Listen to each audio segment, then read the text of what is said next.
There are beings in Elden Ring so ancient, so incomprehensibly vast, that even the gods who shaped the lands between were little more than instruments in their hands. And today we are going through 465 facts about them. Before I move forward, I'm counting on you to support my channel by clicking that tiny subscribe button so that we can spread these amazing videos to folks like you around the world. Thank you. I put this video together because the Outer Gods are probably the most misunderstood part of Elden Ring's lore. Most videos focus on Marika, the Elden Ring itself, or the demigods, and those are great topics. But everything that happens in the lands between, every war, every curse, every act of ambition or madness, traces back to forces that are never fully seen or explained. I wanted to dig into that. When assembling this video, I made a deliberate choice to lead with the nature of the Outer Gods before getting into their individual influence, because I think understanding what they are makes everything else click. I also kept some of the more speculative readings clearly labelled, because a lot of this lore is genuinely open to interpretation. Alright, let us get into it. Fact 1. The Outer Gods are not gods in any traditional sense. They do not have temples built to them by choice. They do not answer prayers. They are more like cosmic forces with intent, entities so far removed from human understanding that the word God barely applies. Fact 2. The term Outer God in Elden Ring refers to beings that exist outside the established order of the Erdtree and the Golden Order. They are considered alien to the natural structure of the world. Fact 3. The Greater Will is the most powerful of the Outer Gods. It is the force behind the Erdtree, the Elden Ring, and the entire Golden Order that has governed the lands between for an age. Fact 4. The Greater Will is never seen directly in the game. It communicates through intermediaries, suggesting that either it cannot or will not interact with the world in a direct physical form. Fact 5. The two fingers are the primary messengers of the Greater Will. They exist across the lands between as physical conduits for its will, guiding tarnished and shaping events from a distance. Fact 6.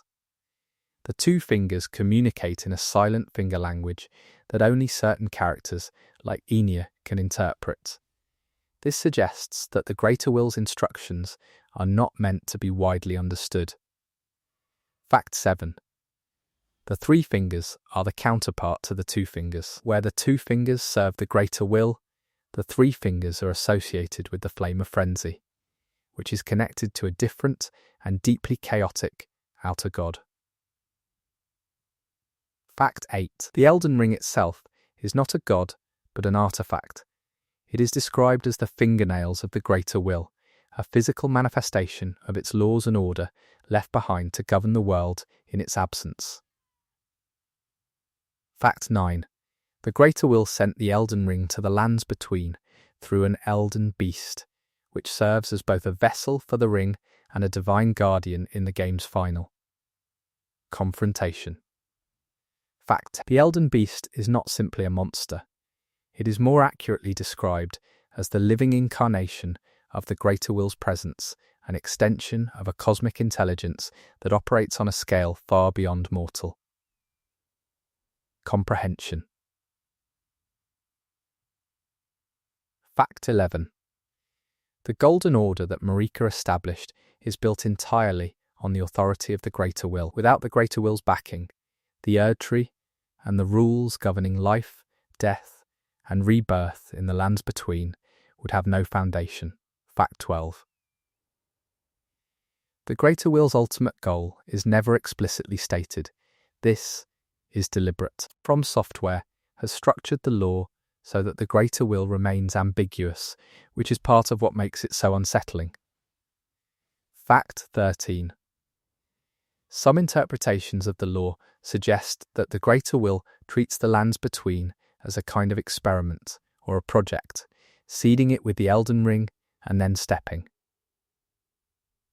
back to observe what happens. Fact 14. The Erdtree's grace, the golden wisps that guide the tarnished across the world, are believed to be expressions of the greater will's attention. When grace points towards something, it suggests the greater will has an interest in it. Fact 15.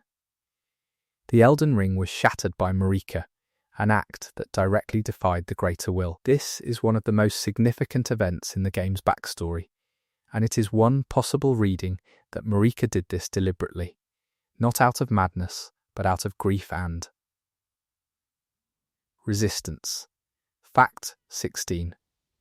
When Marika shattered the Elden Ring, the greater will effectively went silent. The two fingers stopped receiving clear instructions, which is why the guidance of grace became fragmented and unclear in the years following the shattering. Fact 17. The outer gods are described in the lore as beings that seek to influence the lands between, each one pursuing its own inscrutable agenda. The greater will is simply the one that succeeded in establishing dominance. Fact 18. Not all outer gods are as powerful or as successful as the greater will. Some are described as having failed to gain influence, or as being sealed away, or as operating only through small cults and isolated worshippers. Fact 19. The Formless Mother is one of the most horrifying outer gods in terms of imagery. She is associated with blood, wounds, and an almost parasitic relationship with her followers. Fact 20. Mog, Lord of Blood, is the primary vessel of the Formless Mother's influence in the game. He was chosen by her, receiving her blood flame in what the lore describes as a kind of dark blessing given to him while he was imprisoned in the subterranean depths beneath the lands between. Fact 21. The Formless Mother's attention came to Mohg unsolicited. He did not seek her out through ritual or worship. She reached down into the depths where he was confined and selected him, which one reading suggests reflects how outer gods identify and cultivate vessels rather than waiting to be called. Fact 22. Mohg's obsession with building a dynasty, specifically his plan to elevate Miquella into a new god, is believed to be influenced by the Formless Mother's desire for a foothold in the established divine order of the world. Fact 23. The Formless Mother is called formless because she has no fixed physical shape. She manifests primarily through the blood of her worshippers, using wounds and hemorrhage as a kind of language. Fact 24. The blood flame that Mohg wields is not simply a magical tool. It is described as the Formless Mother's own essence being channeled through him, which means every time he uses it, he is in some way acting as a literal extension of her body. Fact 25. The Formless Mother's true nature and origin are unknown. There is no item description that tells you where she came from or what she wants, beyond the vague accumulation of blood and influence. Fact 26. Mohg's arena, the Mohgwyn Palace, is stained entirely in blood, and the sky above it is a deep and unsettling crimson. This is interpreted as the Formless Mother's influence having physically altered the environment in that space. Fact 27. The outer god associated with the rot is the Scarlet Rot entity, sometimes referred to as the God of Rot. This being is responsible for one of the most widespread and destructive forces in the lands between. Fact 28. Malenia, Blade of Miquella, is the vessel of the Scarlet Rot. She was born with it inside her, which the lore suggests was not an accident but a consequence of divine interference at the moment of her conception or birth. Fact 29. The relationship between Malenia and the God of Rot is complex. She is both a victim and an agent of the rot. She did not choose this power, but she has learned to weaponize it despite the fact that it is slowly consuming her. Fact 30. Malenia's bloom, the moment when she releases a massive wave of scarlet rot, represents the God of Rot fully expressing itself through her. The descriptions surrounding this event suggest she loses something of herself each time it happens. Fact 31. Lake Rot in the game is an entire underground region flooded with scarlet rot. This is believed to be an area where the god of rot's influence has fully saturated the land, making it essentially a territory belonging to this outer god. Fact 32. The scarlet rot is described as a force opposed to the Erd tree. Where the Erd tree represents the golden order of life and death, the rot represents an alternative and consuming form of decomposition and transformation. Fact 33. Some readings of the lore suggest that the god of rot and the greater will are in direct opposition, and that Malenia was born as a kind of weapon or counterweight introduced into the world to challenge the Golden Order. Fact 34. Miquella is immune to the scarlet rot, despite being Malenia's twin. This is pointed to as evidence that Miquella's own divine nature, or possibly the outer god that favours him, provides some protection from a rival entity's influence. Fact 35. The outer god of rot has no voice in the game. It never speaks, never makes demands that we hear directly. Its presence is communicated entirely through Malenia's condition and the rot-covered landscapes scattered across the world. Fact 36. Stars in Elden Ring are connected to outer gods. Several item descriptions mention that falling stars carry influence from beyond the world, and the implication is that celestial phenomena are how outer gods make contact with, or enter the lens between. Fact 37. The eternal cities, Nokron and Nokstella, were struck down by a falling star as punishment. The sin that caused this punishment is described as the Numen's attempt to contact an outer god, which the greater will apparently considered an act of transgression. Fact 38. The Numen were a people who migrated to the lands between from another world. Their background is mysterious, but Marika herself is believed to be of Numen descent, which connects the origin of the game's central divine figure to beings who came from somewhere else. Fact 39. The Fingerslayer blade, a weapon of immense significance in the game's questlines, was crafted in the Eternal Cities. It is described as something capable of harming the two fingers, meaning it was made as a weapon specifically against the Greater Will's messengers. Fact 40.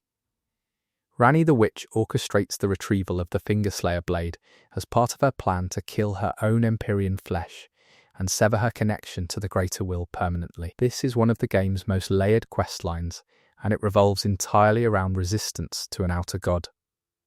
Fact 41. Ranni's rejection of the Greater Will is rooted in her refusal to become a vessel for its purpose. Empyreans are chosen individuals who are meant to become the next vessel of the Elden Ring, and Ranni wants no part of it. Fact 42.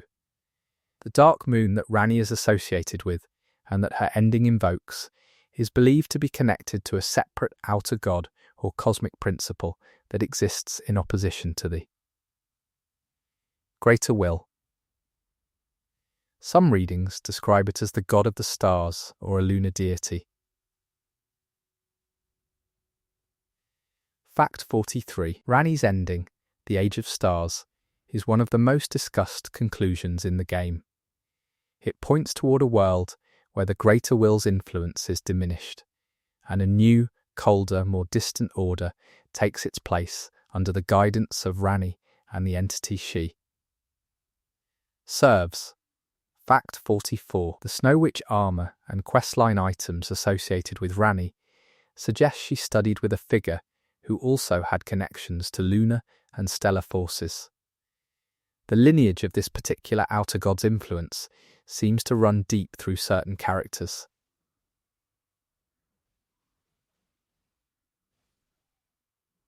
Fact 45. The Frenzied Flame is the clearest expression of chaos in Elden Ring. Its associated outer god wants not conquest or dominance, but complete and total dissolution, the erasure of all boundaries, including life and death. Fact 46. The three fingers, the messengers of the Frenzied Flame's entity, are described as something hidden beneath the Erd tree. contained below the foundations of the very order built. To oppose chaos, the implication is that chaos predates or underlies the Golden Order. Fact 47. To access the Three Fingers and receive the Frenzied Flame, the player character must strip off all armor and approach them completely exposed. This is interpreted as a symbolic act of total surrender, leaving nothing between yourself and the entity. Fact 48. Hyetta, the blind woman whose questline leads to the Three Fingers, describes the Frenzied Flame in terms that sound almost serene. To her, it is not horror, but release, which is one of the more unsettling ways the game portrays this outer god's appeal. Fact 49. The Frenzied Flame ending results in the destruction of the Erd Tree and the incineration of the world. This is the most catastrophic outcome in the game, and it is attributed entirely to the will of the outer god behind the Frenzied Flame. Fact 50. The entity behind the Frenzied Flame is sometimes called the God of Chaos or the Lord of Chaos in fan discussions, though the game never gives it a formal name. Its namelessness is fitting given that it represents the dissolution of all ordered things, including identity. Fact 51. Melina, one of the most important characters in the game, is directly affected by the Frenzied Flame. If the player accepts the Frenzied Flame, Melina abandons them and vows to seek the power to kill the player character, treating it as a personal betrayal. Fact 52.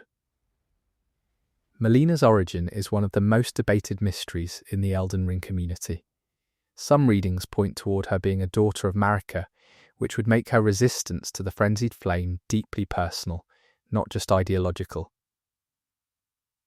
Fact 53. The Frenzied Flame appears to be geographically located beneath the subterranean shunning grounds, a labyrinthine sewer system beneath Lendel. The fact that the Golden Order built its capital city directly over this entity is not likely a coincidence. Fact 54. The outer god of the Frenzied Flame may not be purely malevolent in its own terms. Some lore interpretations suggest it views the separation of individual souls as a wound, and the merging of all things into undifferentiated flame as a form of healing. Fact 55. Shabriri is one of the figures associated with spreading the Frenzied Flame.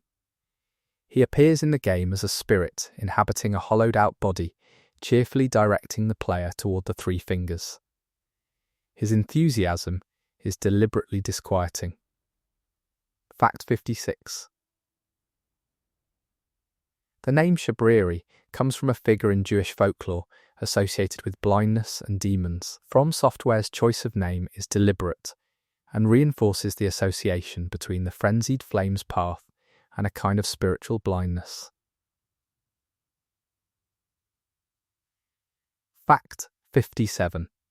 The outer gods are believed to have been present before the Erd Tree existed. Item descriptions and NPC dialogue suggest a world that predates the Golden Order, which means these entities have been influencing the lands between for far longer than the current age of the Erd Tree. Fact 58. The Deathbird enemies in the game are connected to an older order of death that predates the Erd Tree. Before the Erd Tree was established, death worked differently, and certain outer gods may have governed that older cycle. Fact 59. The Rune of Death is one of the most significant elements removed from the Elden Ring. Marika had it extracted and sealed within Destined Death, which Malekith guards. The removal of the Rune of Death effectively severed the lands between from natural mortality. Fact 60. The entity or principle behind true death in the Elden Ring world is sometimes discussed as its own kind of cosmic force. Whether it constitutes an outer god in the same sense as the others is debated, but its influence is clearly distinct from the Greater Will's order. Fact 61. Malekith's role as guardian of Destined Death means he is literally holding the concept of natural mortality captive. This is one of the game's most striking images when you think about what it means at a cosmological level. Fact 62. When destined death is released, or at least partially released through the Blackblade's curse, it kills even gods. Godwyn the Golden was the first victim, and his death is described as the first true death of a demigod, something that should not have been possible under the Erdtree's order. Fact 63. The Night of Black Knives, the event during which Godwyn was killed, was orchestrated by Ranni, with the assistance of the Black Knives assassins. It used shards of the Rune of Death, which points towards someone having found a way to access destined death, despite Marika's attempt to contain it. Fact 64. Ranni arranged to have her own soul killed on the Night of Black Knives, while her body was preserved. This was her way of escaping the fate the Greater Will had planned for her, using the power of an Outer God's death rune to defy another Outer God's order. Fact 65. The interplay between different Outer Gods through the actions of characters like Ranni and Mog suggests that the Lands Between is in some ways a battlefield between cosmic forces, with mortals and demigods serving as pieces in a conflict they barely understand. Fact 66.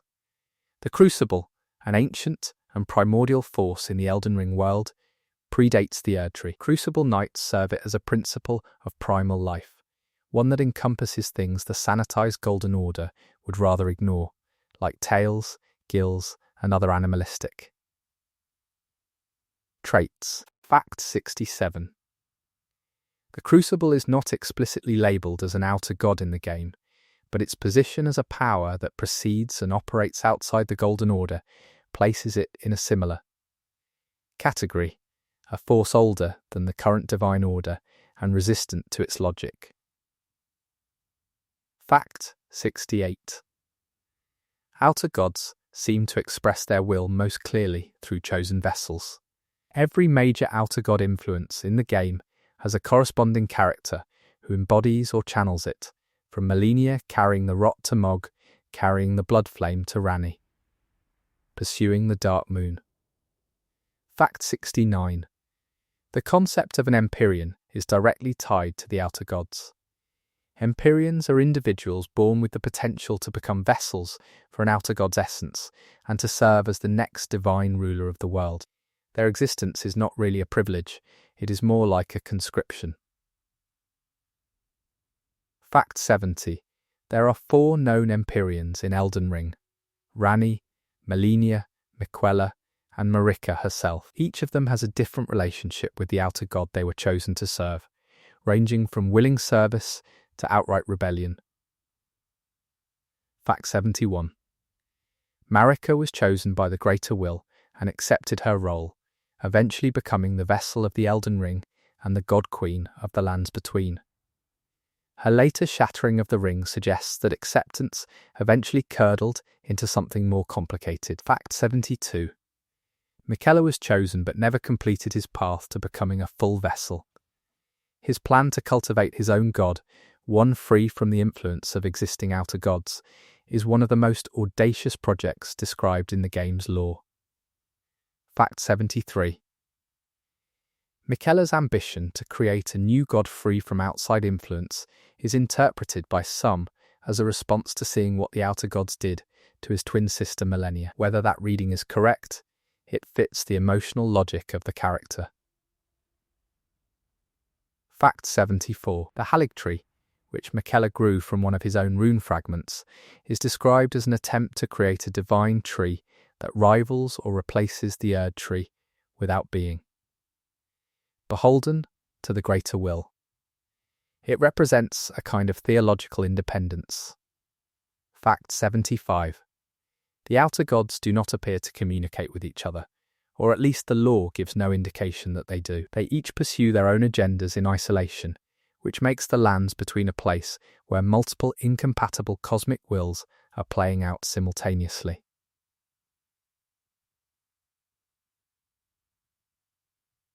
Fact 76.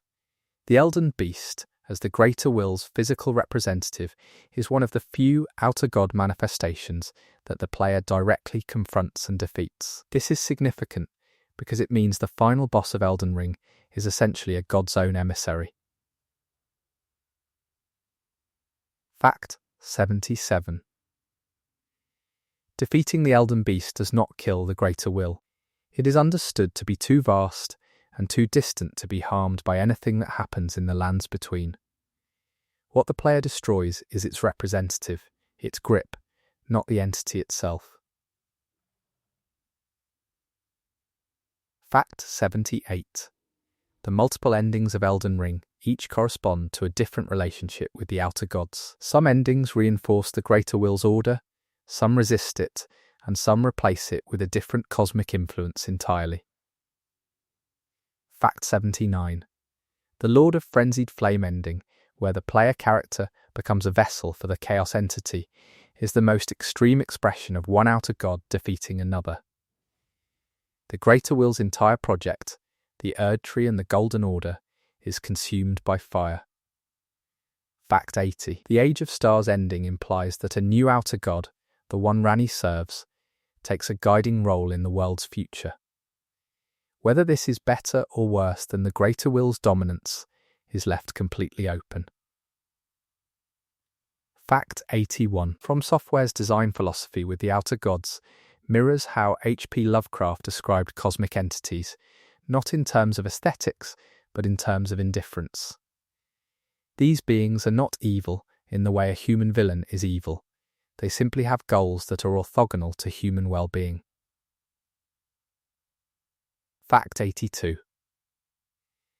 The outer gods are never given faces. Even the Elden Beast, the most visible divine entity in the game, is more like a constellation made flesh than a figure with recognizable features. This visual choice reinforces their alienness. Fact 83.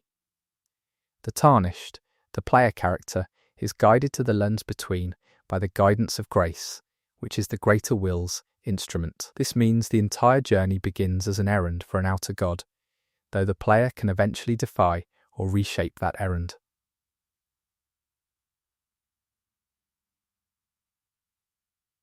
Fact 84. The grace that guides the Tarnished is golden in colour, explicitly matching the Erdtree's aesthetic. This is not coincidental. The colour palette of grace is a visual reminder that the player's path is initially defined entirely by the greater will's preferences. Fact 85. Some Tarnished who returned to the lands between did so without any grace at all. They are called the Graceless, and their presence suggests that the greater will does not select or guide everyone equally, raising questions about what criteria it uses. Fact 86. The two fingers across the lands between are not all in agreement. Some have gone silent, some seem confused, and at least one set of fingers appears to be dead. This fragmentation points toward the greater will having genuinely lost coherence or interest after the shattering. Fact 87. The finger readers are old women who act as interpreters for the two fingers. Their role essentially makes them priests of the greater will, translating divine will into actionable instructions. The fact that this translation is necessary suggests how alien the greater will's communication actually is. Fact 88. There are outer gods implied in the game that are never directly named or described. Certain item descriptions refer to outer influences, ancient patrons, and formless beings in ways that do not map neatly onto the known outer gods, suggesting the cosmology is larger than what the game explicitly shows. Fact 89. The outer god behind the Frenzied Flame is implied to be among the oldest, if not the oldest, of the entities in the setting. Its location beneath the foundations of the world and beneath the roots of the Erdtree suggests it was there first. Fact 90. The roots of the Erdtree descend deep into the earth and are connected to the resting places of the dead. The fact that the Frenzied Flame exists below those roots is one of the game's most unsettling spatial metaphors. Everything the Golden Order rests on sits above something that wants to unmake it. Fact 91. The God of Rot's relationship to the Scarlet Valor, the Scarlet Bloom that appears when Malenia's rot fully erupts, is described in terms that suggest the outer god itself is flowering through her. The imagery is deliberately botanical, mirroring the Erd tree's own arboreal symbolism. Fact 92. Both the Erd tree and the scarlet rot use plant and tree imagery. This parallel is not accidental. The lore suggests that the god of rot may be a direct challenge to the greater will, offering a different version of growth and propagation. Fact 93. The outer gods are not worshipped by the general population of the lands between in the way that the Erd tree is. Most people are not even aware that entities like the Formless Mother or the god of rot exist. Their influence operates through individuals, not institutions, at least until those individuals gain enough power to reshape the world. Fact 94. The Fingerslayer blade, being created in the Eternal Cities, points toward a civilization that understood the nature of the two fingers and chose to resist the greater will. This makes the Underground Kingdoms one of the few organized instances of outer god resistance in the game's history. Fact 95. The sin of the Newman and the destruction of the Eternal Cities raises a question the lore does not fully answer. Was the greater will punishing them for seeking contact with another outer god? Or for any contact with outer gods in general? Or specifically for creating a weapon against its messengers? Fact 96. Celestial dew in the game is described as something that falls from the sky and is connected to the stars. Given that stars are linked to outer god influence in the lore, the fact that celestial dew can cleanse sin in the Church of Vows is an interesting wrinkle. Fact 97. The Church of Vows and its turtle pope, Miriel, represent a philosophy of forgiveness and covenant. The use of celestial materials in this practice could be read as an older, star-aligned outer god's influence having been quietly incorporated into the Golden Order's religious framework. Fact 98. The outer gods are patient in a way that is genuinely difficult to comprehend. The Formless Mother waited in some unknown place until the right vessel appeared in the depths of the earth. The god of rot cultivated its influence through a bloodline across generations. These are not impulsive forces. Fact 99. The Greater Will's patience is perhaps the most complete. It sent the Elden Ring to the lands between, installed it in a vessel, and then apparently waited across an indeterminate span of time for its order to establish itself, only intervening through messengers. Fact 100. The outer god's patience may be a function of their relationship to time. Entities this vast may not experience duration the way mortals do, which would make waiting across centuries feel more like a pause than a sacrifice. Fact 101.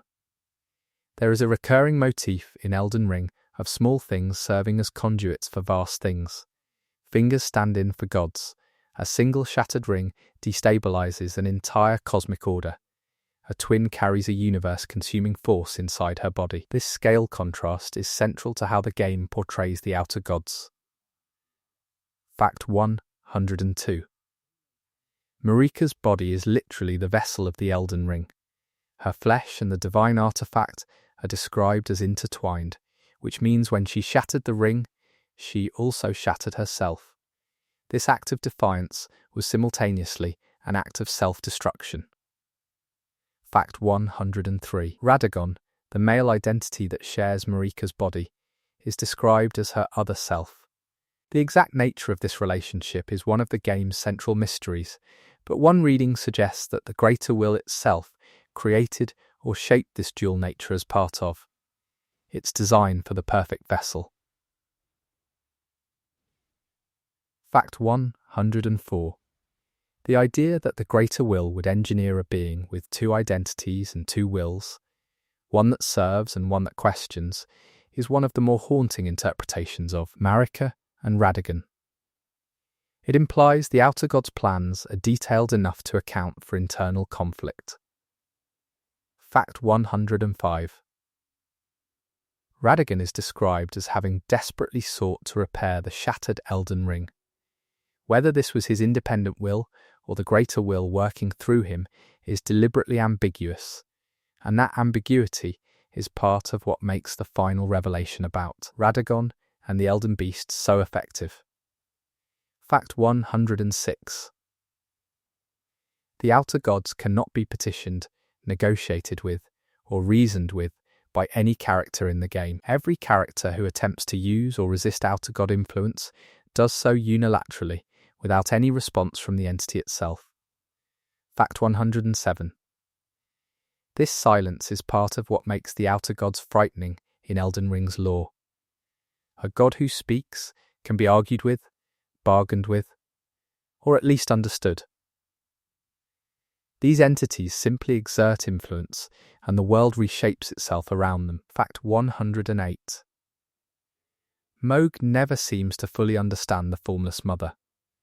He interprets her gifts through his own ambitions, using her blood flame to build a dynasty. Whether the Formless Mother actually wants what Mohg wants, or is simply using him as a tool, is never clarified.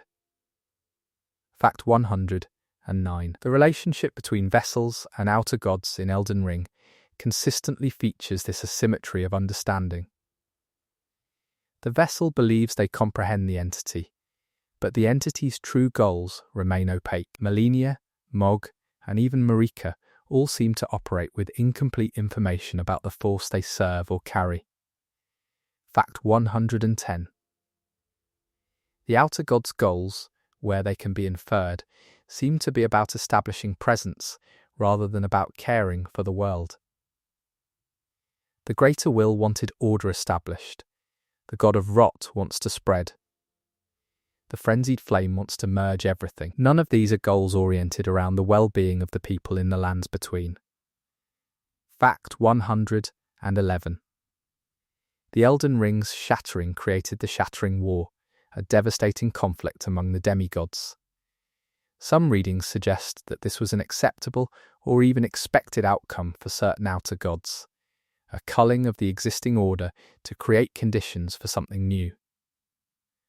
Fact 112. The demigods who carry shards of the Elden Ring are all described as having been corrupted or warped by the experience. The shards carry divine power, but also divine madness, suggesting that the Elden Ring itself, as an artifact of the greater will, is too much for any single being to safely hold. Fact 113. Godric the Grafted, while not a vessel for an outer god, demonstrates what happens when a figure of limited divine lineage attempts to compensate for their weakness by consuming others. His existence is a commentary on what happens at the bottom of the divine hierarchy the outer gods have created. Fact 114. Rykard, Lord of Blasphemy, fed himself to the god-devouring serpent in an attempt to gain the power to kill the gods. This is one of the more direct confrontational postures toward the outer god hierarchy in the game, even if Rykard's methods are monstrous. Fact 115. The serpent that consumed Rykard is described as an ancient enemy of the gods. This implies a history of conflict between serpent kind and the divine order that predates the shattering, potentially going back to before the Erdtree's dominance was established. Fact 116. Rykard's willingness to be devoured, to dissolve his individual self into a greater predatory whole, has a strange parallel to the Frenzied Flame's philosophy. Though the mechanisms and the entity involved are completely different, the game is full of these quiet structural echoes. Fact 117. The outer god associated with the deep sea, sometimes discussed in fan analysis, appears in item descriptions relating to the Frenzied Flame and deep formless things. Whether this is a distinct entity or an aspect of another outer god is not settled by the lore. Fact 118. The crucible aspects that enemies and certain knights display represent very old traits of life: horns, tails, ancient claws. The lore suggests these were features of life in an older world, one that existed before the Erd Tree pruned and refined what a living being was supposed to be. Fact 119. The outer gods are not described as having created the lands between. They discovered it, reached into it, or were drawn to it. This suggests the world itself predates the outer gods' involvement, which opens questions about what the world was like before any of them arrived. Fact 120. The Elden Ring lore implies there was a time before the Greater Will's influence, a primordial era when the Crucible governed life and death ran on a different, older cycle. The outer gods inserting themselves into this world changed it irreversibly. Fact 121.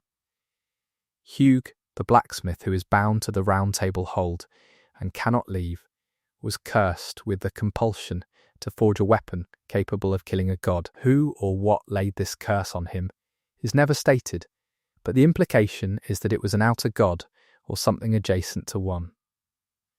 Fact 122. The Round Table hold itself is a space that exists outside the normal geography of the lands between.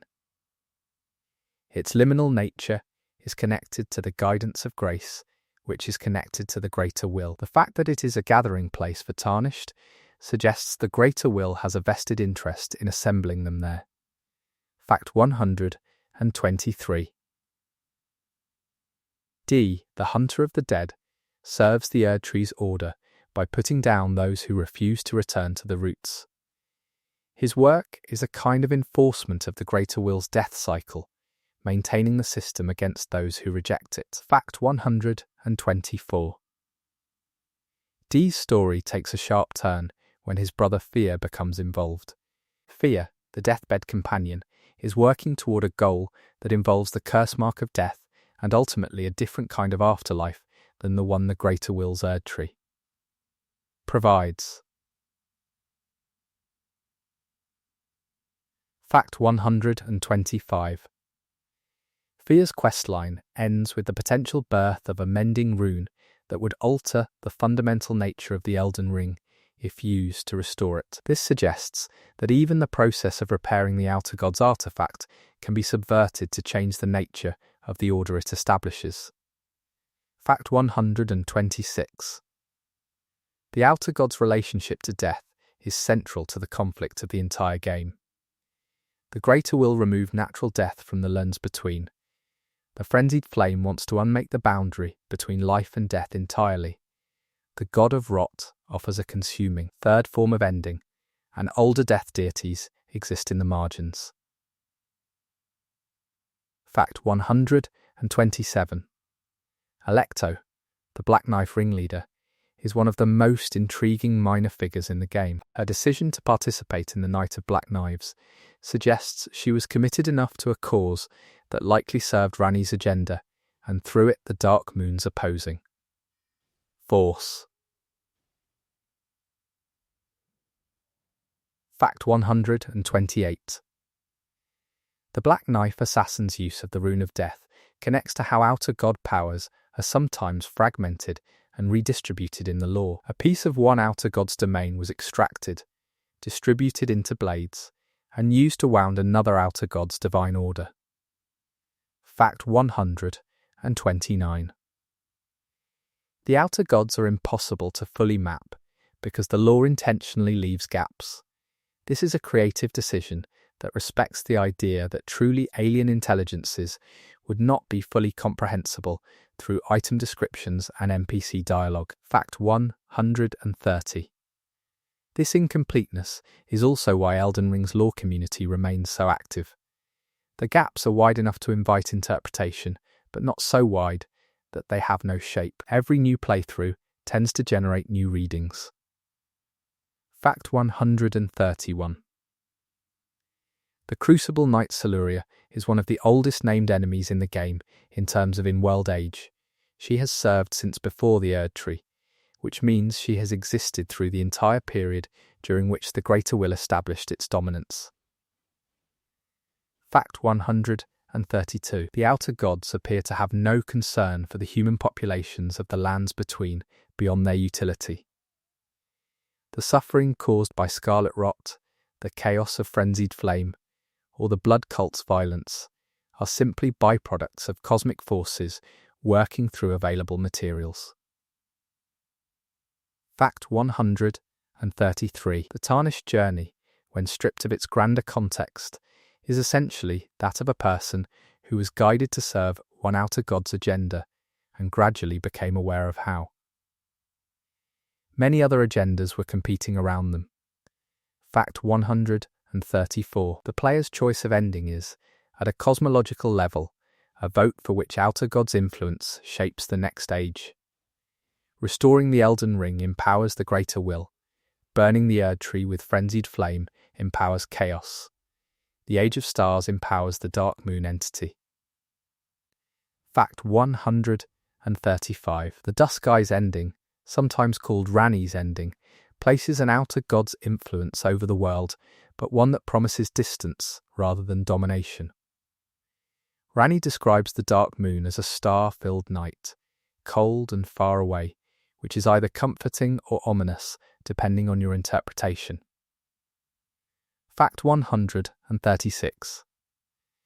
Melina's secret origin connects to the Erd Tree in a way that is not fully explained. She is described as a maiden without a vessel, born from the Erd Tree's inner chamber, which points toward the Greater Will, or Marika, having a hand in creating her for a specific purpose. Fact 137. The outer gods' vessels and champions almost universally come to tragic ends. Melina never heals. Mog is killed before his dynasty is established. Ranni succeeds, but at the cost of her original body and an enormous trail of sacrifice. This pattern suggests that serving or carrying an outer god's influence is not compatible with personal flourishing. Fact 138. Marika's tragedy is perhaps the clearest illustration of this.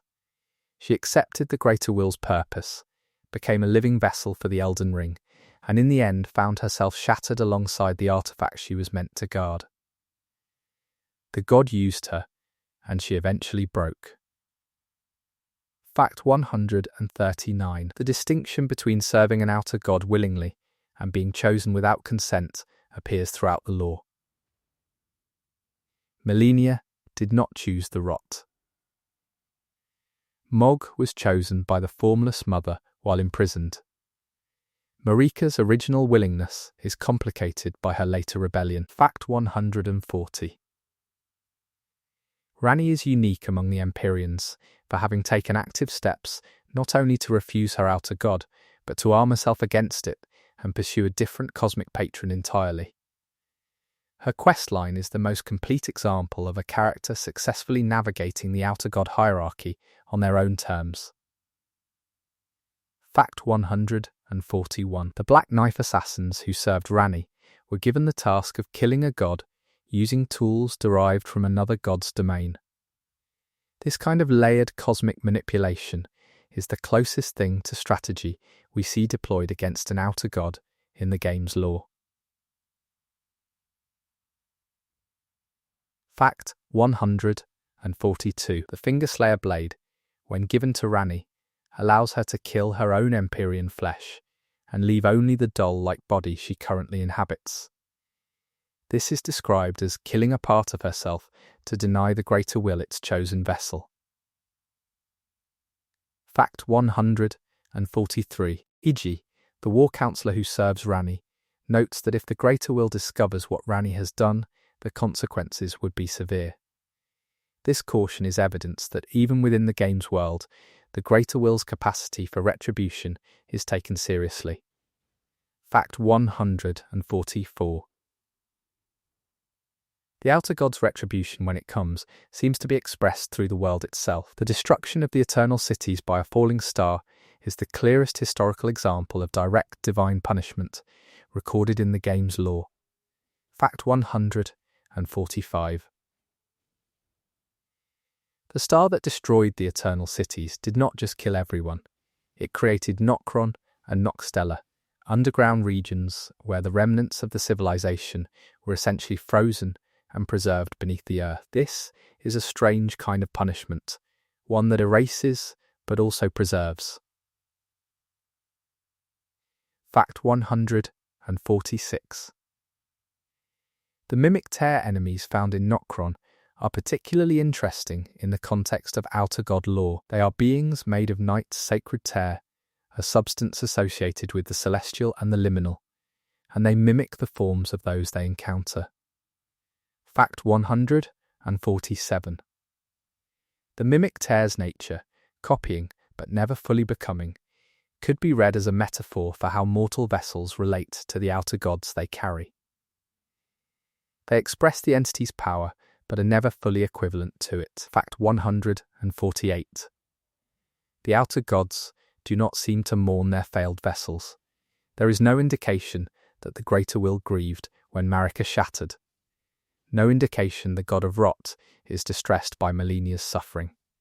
This indifference is consistent with their scale, but it is still notable. Fact 149. The Elden Ring game itself, as a narrative, can be read as a story about what happens when cosmic forces collide in a finite world and leave mortals to sort out the wreckage. The playable events are the aftermath of several outer god agendas running into each other across centuries. Fact 150. The number of outer gods in the setting is never given. There are clearly more than the named few, and the implication is that the cosmos of Elden Ring is populated with an unknown number of these entities, each potentially capable of reaching into any world and reshaping it. Fact 151. The scarlet rot spread across the lands between is not random. It propagates along specific paths and has specific strongholds like Lake Rot and the Aeonia Swamp, where Melinia's bloom devastated the area. This suggests the god of rot's influence has a kind of territorial logic.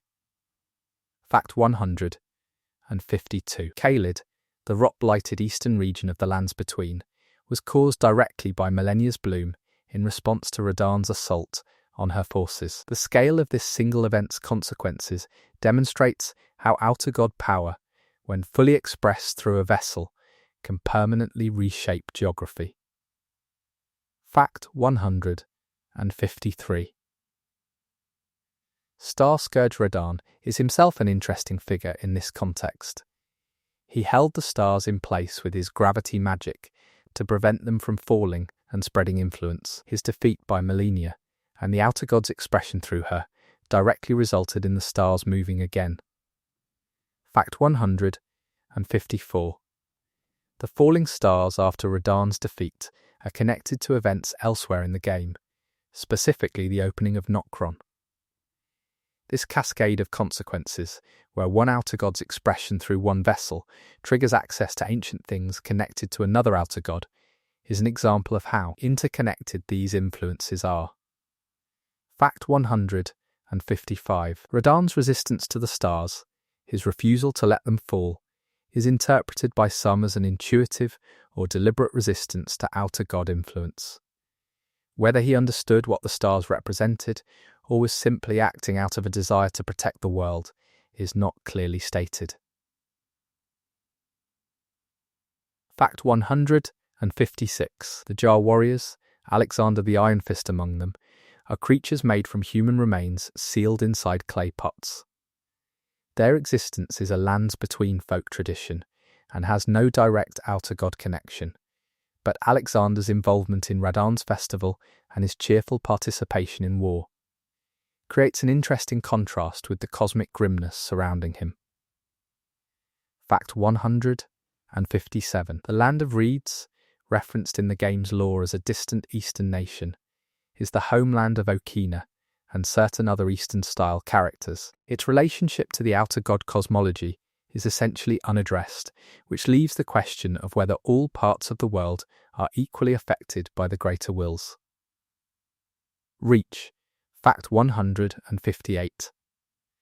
The outer god's reach may not extend equally across all worlds, The law implies that multiple worlds or planes exist, and that the greater will has established order in this particular one. Other worlds might have different cosmic rulers, or none at all.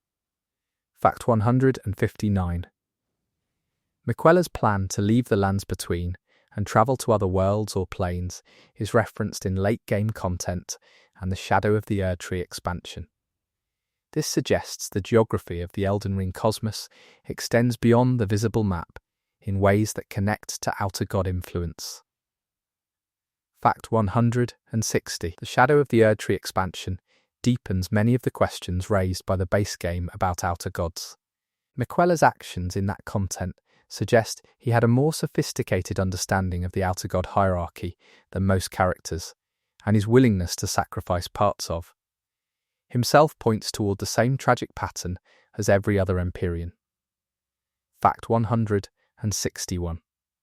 Messmer the Impaler, a central figure in Shadow of the Erdtree, is connected to a serpent fire that is clearly distinct from the Frenzied Flame and from the Erdtree's Golden Order. His existence points toward yet another ancient or alternative power operating within the world's history. Fact 162. The Shadow Realm where the expansion takes place is described as a place that was deliberately hidden from the lands between. The fact that Miquella chose to go there, and that it contains suppressed history, connects it to things the greater will may have wanted, kept out of sight. Fact 163. The outer god's relationship to memory and history is interesting. The Golden Order actively suppresses certain histories, specifically around the Crucible and older death rituals. Whether the greater will directs this suppression, or whether it is a consequence of mortal power structures protecting their legitimacy, is an open question. Fact 164. The outer gods benefit from ignorance. A population that does not know the Formless Mother exists cannot resist her influence. A civilization that does not know the stars carry outer god attention cannot protect itself. Knowledge in Elden Ring is consistently described as dangerous, and this is in part because it threatens established outer god order. Fact 165. The Volcano Manor and its inhabitants, while serving Rykard's anti-god agenda, raise the question of whether organised opposition to the greater will is possible. The answer the game seems to give is that individual resistance is possible, but organised resistance tends to collapse under the weight of the forces involved. Fact 166. The outer god's capacity to choose new vessels if old ones fail suggests they are not fundamentally diminished by individual setbacks. If the greater will loses Marika as a vessel, the lore implies it would eventually find or cultivate another. Fact 167. The Two Fingers silence after the shattering is one of the most important background events in the game. It means that the greater will has effectively left the lands between without direct guidance for an extended period, which is why the world is in the state the player finds it in. Fact 168. This divine abandonment, or at least inattention, is what allows the Tarnished to have any agency at all. If the greater will were fully engaged, the path of grace would be clear, and the outcome predetermined. The ambiguity of grace after the shattering is what makes the player's choices meaningful. Fact 169. The outer god's inattention is itself a kind of cosmic condition. The greater will is not actively overseeing every moment. It acts through instruments, and then, apparently, waits to see results. This absenteeism is part of why smaller outer gods like the Formless Mother can find purchase in the world at all. Fact 170. The concept of grace in the game is described as a gift, but also as a direction. It points towards something the greater will wants. This dual nature, gift and compass, reflects how the greater will operates through both reward and guidance rather than direct command. Fact 171. The gold of the Erdtree appears in item descriptions as a symbol of life, continuation, and divine order. The fact that this same gold guides the tarnished is a constant reminder that the player is moving within a framework built by an outer god. Fact 172.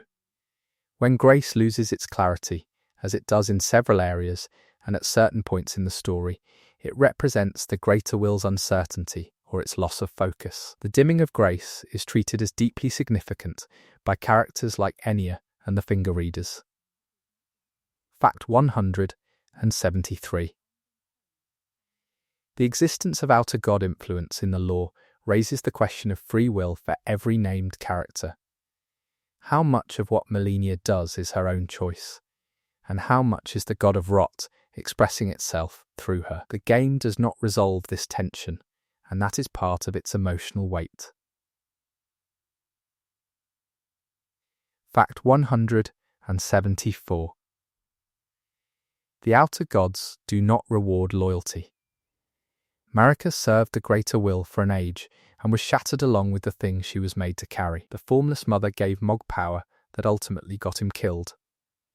These are not entities that protect their servants. Fact 175. The Elden Ring status as both divine law and physical artifact makes the act of shattering it uniquely devastating. It is not just a political act, it is the disassembly of the operating code of a cosmic order, which is why the shattering plunges the lands between into chaos. Fact 176. Each shard of the Elden Ring held by a demigod contains a fragment of this operating code. The demigods are not just powerful fighters, they are each carrying a piece of the greater will's instructions, which explains their madness and their dangerous unpredictability. Fact 177. Remembrances dropped by bosses in the game represent the echo of a great figure's power. That this mechanic exists for figures like Malenia and Mog, both vessels of outer god influence, suggests that even after death, the residue of an outer god's touch persists. Fact 178. The outer god's interest in the lands between specifically may relate to its unique cosmological properties. The fact that death was removed, that the Erdtree sustains a cycle of rebirth, that the land itself has been shaped by divine intervention, may make it a particularly attractive or potent location for these entities. Fact 179. The golden roots of the Erdtree penetrate deep into the earth and are described as providing the foundation for the rebirth cycle. Without the Greater Will's Erdtree, the souls of the dead would have nowhere to go, which is what we see beginning to happen when the Erdtree starts to fail. Fact 180. The denial of the Rune of Death's operation creates the Golden Order's most unusual feature. True death is not possible under it. People die but return, endlessly recycled by the Erdtree. This is not mercy, it is a resource management decision made by an outer god that wants a sustainable population of living material.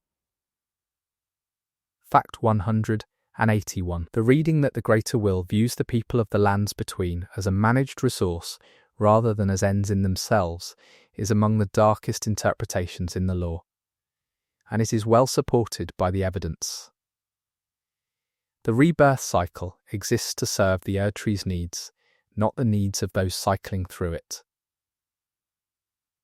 Fact 182. The Omen, beings like Morgott and Moog, who were born with horns and stigmata associated with the Crucible, are treated as cursed and criminal in the Golden Order's society. Their suppression is a direct consequence of the Greater Will's aesthetic and moral preferences, which favour the clean golden ideal over older forms of life. Fact 183. Morgott's tragedy is that he genuinely loves the Golden Order despite being despised by it. He defends the Erdtree with everything he has, even as the society built around it treats his existence as a sin. This is one of the game's most quietly devastating character dynamics. Fact 184. Mog and Morgott's opposite responses to being Omen, one embracing an alternative outer god, while the other defends the very order that rejects him, reflects how different individuals respond to cosmic marginalization in the game's world. Fact 185. The Outer Gods' aesthetic preferences, expressed through what the Golden Order elevates and suppresses, shape every social structure in the lands between. Even characters who have never heard of an outer god live within systems those entities have designed. Fact 186. This is one of the more sophisticated ideas in the game's lore, the way that cosmic ideology becomes mundane social reality. The Golden Order is not just theological, it governs architecture, birth, burial, medicine, and the definition of what counts as a good life. Fact 187. The sorcery traditions in the game split into two broad types: glintstone sorcery and death or rune-based sorcery. The former is associated with the stars and celestial knowledge, which ties it indirectly to outer god influence through the stellar connection. Fact 188. The Academy of Raya Lucaria and its sorcerers approach the stars as objects of study. This scientific posture towards celestial phenomena that carry outer god attention, suggests that mortals can be in proximity to outer god influence without understanding what it is. Fact 189. Selen's questline involves the recovery of primeval current knowledge, a type of sorcery described as dangerously unstructured. The implication is that the oldest forms of stellar magic are the least mediated by mortal interpretation, and therefore closest to whatever the outer gods express through the stars. Fact 190. The outer gods are indirectly responsible for the academic tradition of Raya Lucaria, even though the Academy officially serves the Erdtree. Stars are studied because they do things, fall and create and influence, and all of that activity traces back to forces the Academy never fully acknowledges. Fact 191. Prince of Death's pustule and related items reference the Prince of Death, a figure connected to the death-root corruption spreading through the lands between. This is a manifestation of the rune of death's influence spreading in ways that resist the Erdtree's control. Fact 192. Dee's brother, Darian, uses the death sorceries that the mainstream church condemns. His use of these powers connects to a death principle that the Golden Order has tried to suppress, and his inclusion in Fear's storyline links him to the alternative afterlife narrative she is building. Fact 193. The Litany of Proper Death is a relevant piece of lore here. It acknowledges that within the Erdtree's order, death without returning to the roots is treated as a kind of sin. The theological framing of non-return as transgression reveals how deeply the greater will's logic has been internalized as morality. Fact 194. Outer gods and morality are not connected in the way that many fantasy traditions present divine beings and ethics. The greater will is not good. It established the Golden Order because doing so served its purposes, and the ethical framework of that order exists to maintain a power structure, not to promote genuine flourishing. Fact 195. The characters who seem most psychologically healthy in Elden Ring are often those who have the least direct contact with outer god influence. Alexander, Millicent in her final moments, Latenna pursuing her quest. Their stories still touch cosmic forces, but they seem to process them through personal meaning rather than divine mandate. Fact 196. Millicent's connection to Melania makes her one of the most poignant figures in the game. Born from the rot, she struggles to live independently of it, and whether she succeeds or fails depends on the player's choices. The god of rot reaches into her story without ever appearing directly. Fact 197. The 5 Valkyrie sisters, including Millicent, are all born from Melania's scarlet rot. They represent the god of rot's capacity to generate life, of a sort, through its influence. Whether this is the outer god reproducing itself through Malenia's body, or just a consequence of her condition, is not settled. Fact 198. The outer god of rot appears to be capable of generating a kind of vitality. The Aeonia flowers, the bloomed landscapes, the creatures born of rot. This sets it apart from a simple force of destruction, and aligns it more with a rival biological principle. Fact 199. The description of the outer gods as forces that want to establish presence in the world suggests that seeding life, even rot life, is a valid strategy. A world full of rot creatures is a world that belongs to the god of rot, in a sense. Fact 200. The greater will's strategy of establishing the Erd Tree and managing a human population under its light follows the same territorial logic. The lands between under the Erd Tree is a world that belongs to the greater will. These are competing colonization projects on a cosmic scale. Fact 201. The outer boundary of the lands between, the massive walls at its edges, are believed to be part of the world's physical structure rather than a political border. What lies beyond these walls is never addressed in the game, which raises the question of whether the greater will's influence extends beyond this specific territory. Fact 202. The relationship between the outer gods and the concept of order versus chaos is nuanced. The greater will represents imposed order, but that does not make it beneficent. The Frenzied Flame represents chaos, but chaos is not simply evil.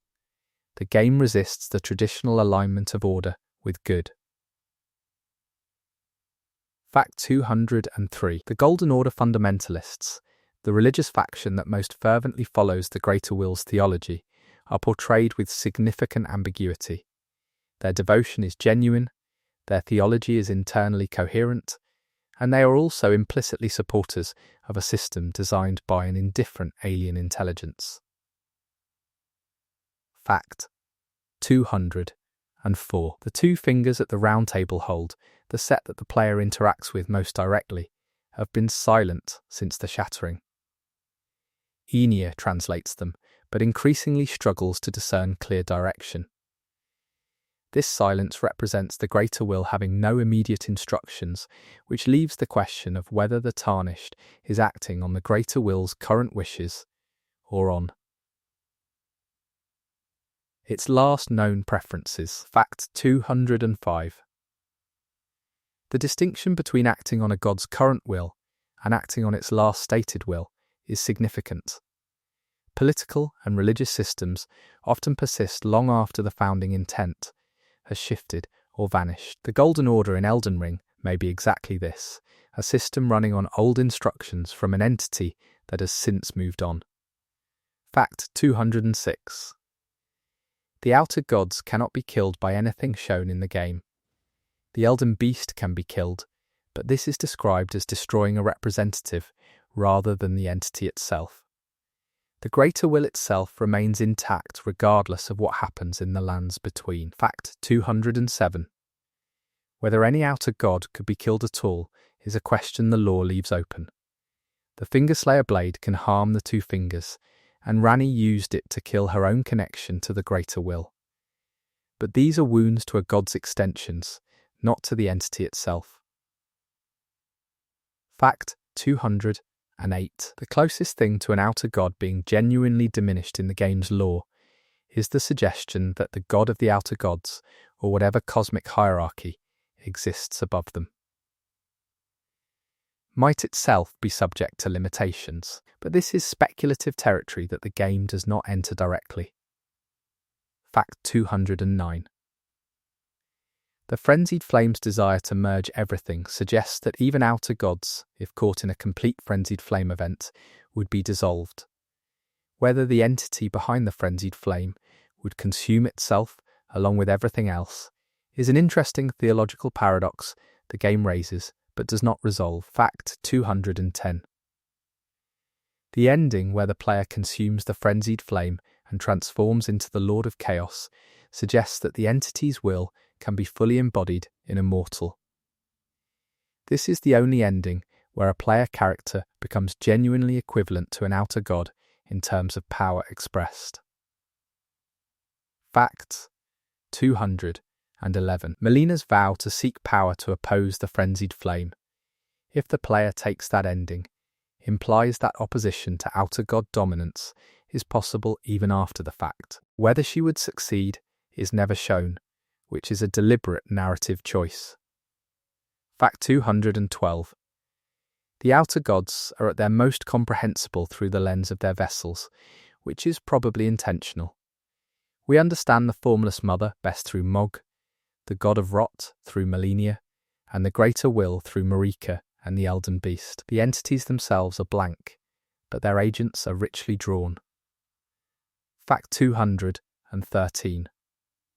This storytelling approach means the emotional weight of the outer god narrative falls on the characters rather than the entities themselves.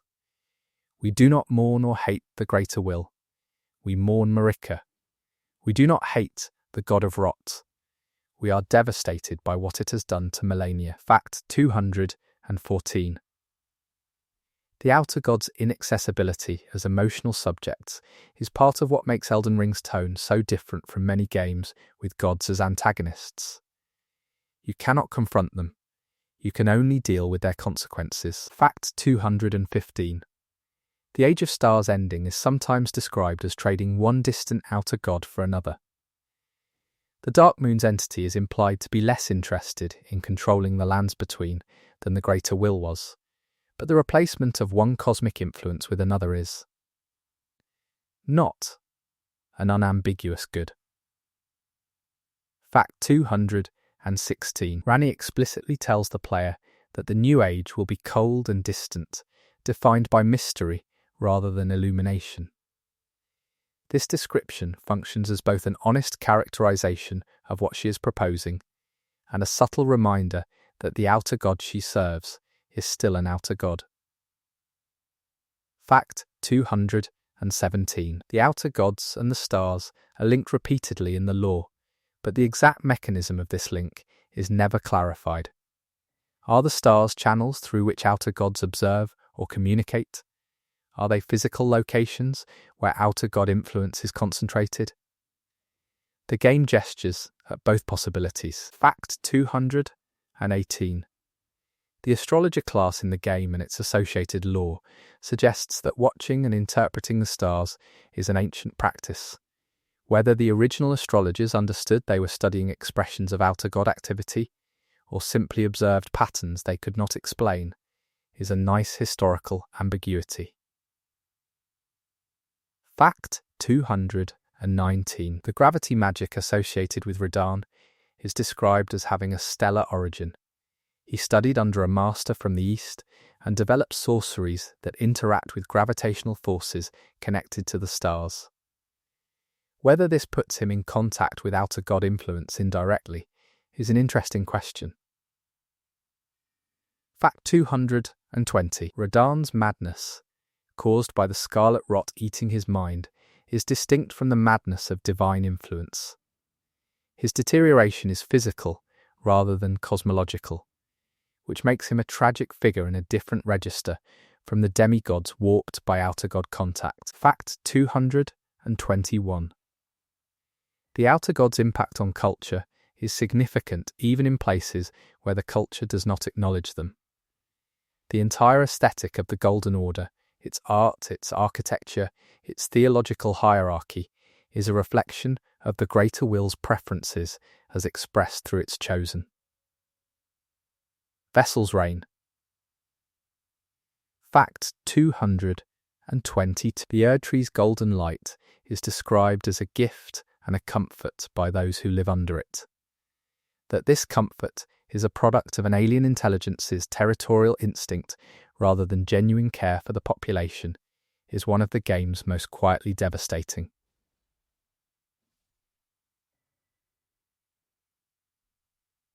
Revelations. Fact 223. 23. The fact that the Golden Order provides real benefits, real healing, real community, real continuity of identity across death, makes it impossible to dismiss as simply bad.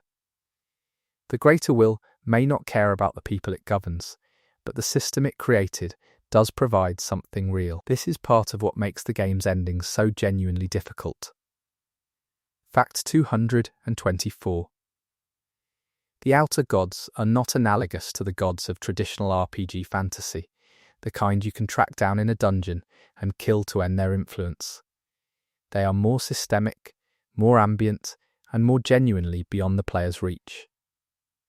Fact 225. The game's final boss being the Elden Beast, rather than a god, a person, or even a clearly evil figure, is a design choice that reflects this. You are not killing an enemy. You are dismantling a cosmic representative in order to make a new decision about what comes next. Fact 226. The outer gods in Elden Ring function as a framework for the game's central themes about legacy, inheritance, and the difficulty of changing systems that are older and larger than any individual. The Tarnished inherits a world shaped by forces they did not choose and must decide what to do with it. Fact 227. The Greater Will's order is described as one possible arrangement of the world, not the only possible arrangement. The existence of the Crucible, of the old death cycle, of the star's alternative influence, all suggest that what the Erd Tree represents is a choice that was made, not an inevitability. Fact 228. The ending where you restore the Elden Ring in its original form is sometimes called the worst ending by fans who have engaged deeply with the lore, because it reinstates the Greater Will's unmodified order without any of the corrective changes other endings introduce. Fact 229. The mending runes collected through questlines represent mortal attempts to fix or alter the divine artifact before returning it to power. These are, in a sense, the most explicitly anti-outer god endings, ones where humans modify what a god made before putting it back. Fact 230. Corin's questline and his relationship with Goldmask illustrates the most intellectually devout approach to the Greater Will's theology. Goldmask is attempting to understand divine truth through pure reason, and the formula he eventually produces is one of the mending runes. The irony of the game's most analytical character producing a rune that alters the Greater Will's artifact is one of its subtler jokes. Fact 231. The outer gods occupy a storytelling position in Elden Ring that is usually reserved for metaphor or allegory in other media. They function the way that systemic forces, capitalism, fate, institutional power, function in literary fiction, as things that shape individual lives without ever appearing in a room with them. Fact 232. This allegorical register does not mean the outer gods are simple symbols. The lore is specific and detailed enough that they function as literal entities within the fiction while also resonating with those larger themes. Fact 233. The outer god behind the Frenzied Flame is the only one that could be described as having an egalitarian impulse, in a deeply disturbing way. It wants to erase all distinctions, including the distinction between God and mortal. This universalism, stripped of any care for what it destroys in the process of equalizing everything, is a specific kind of horror. Fact 234.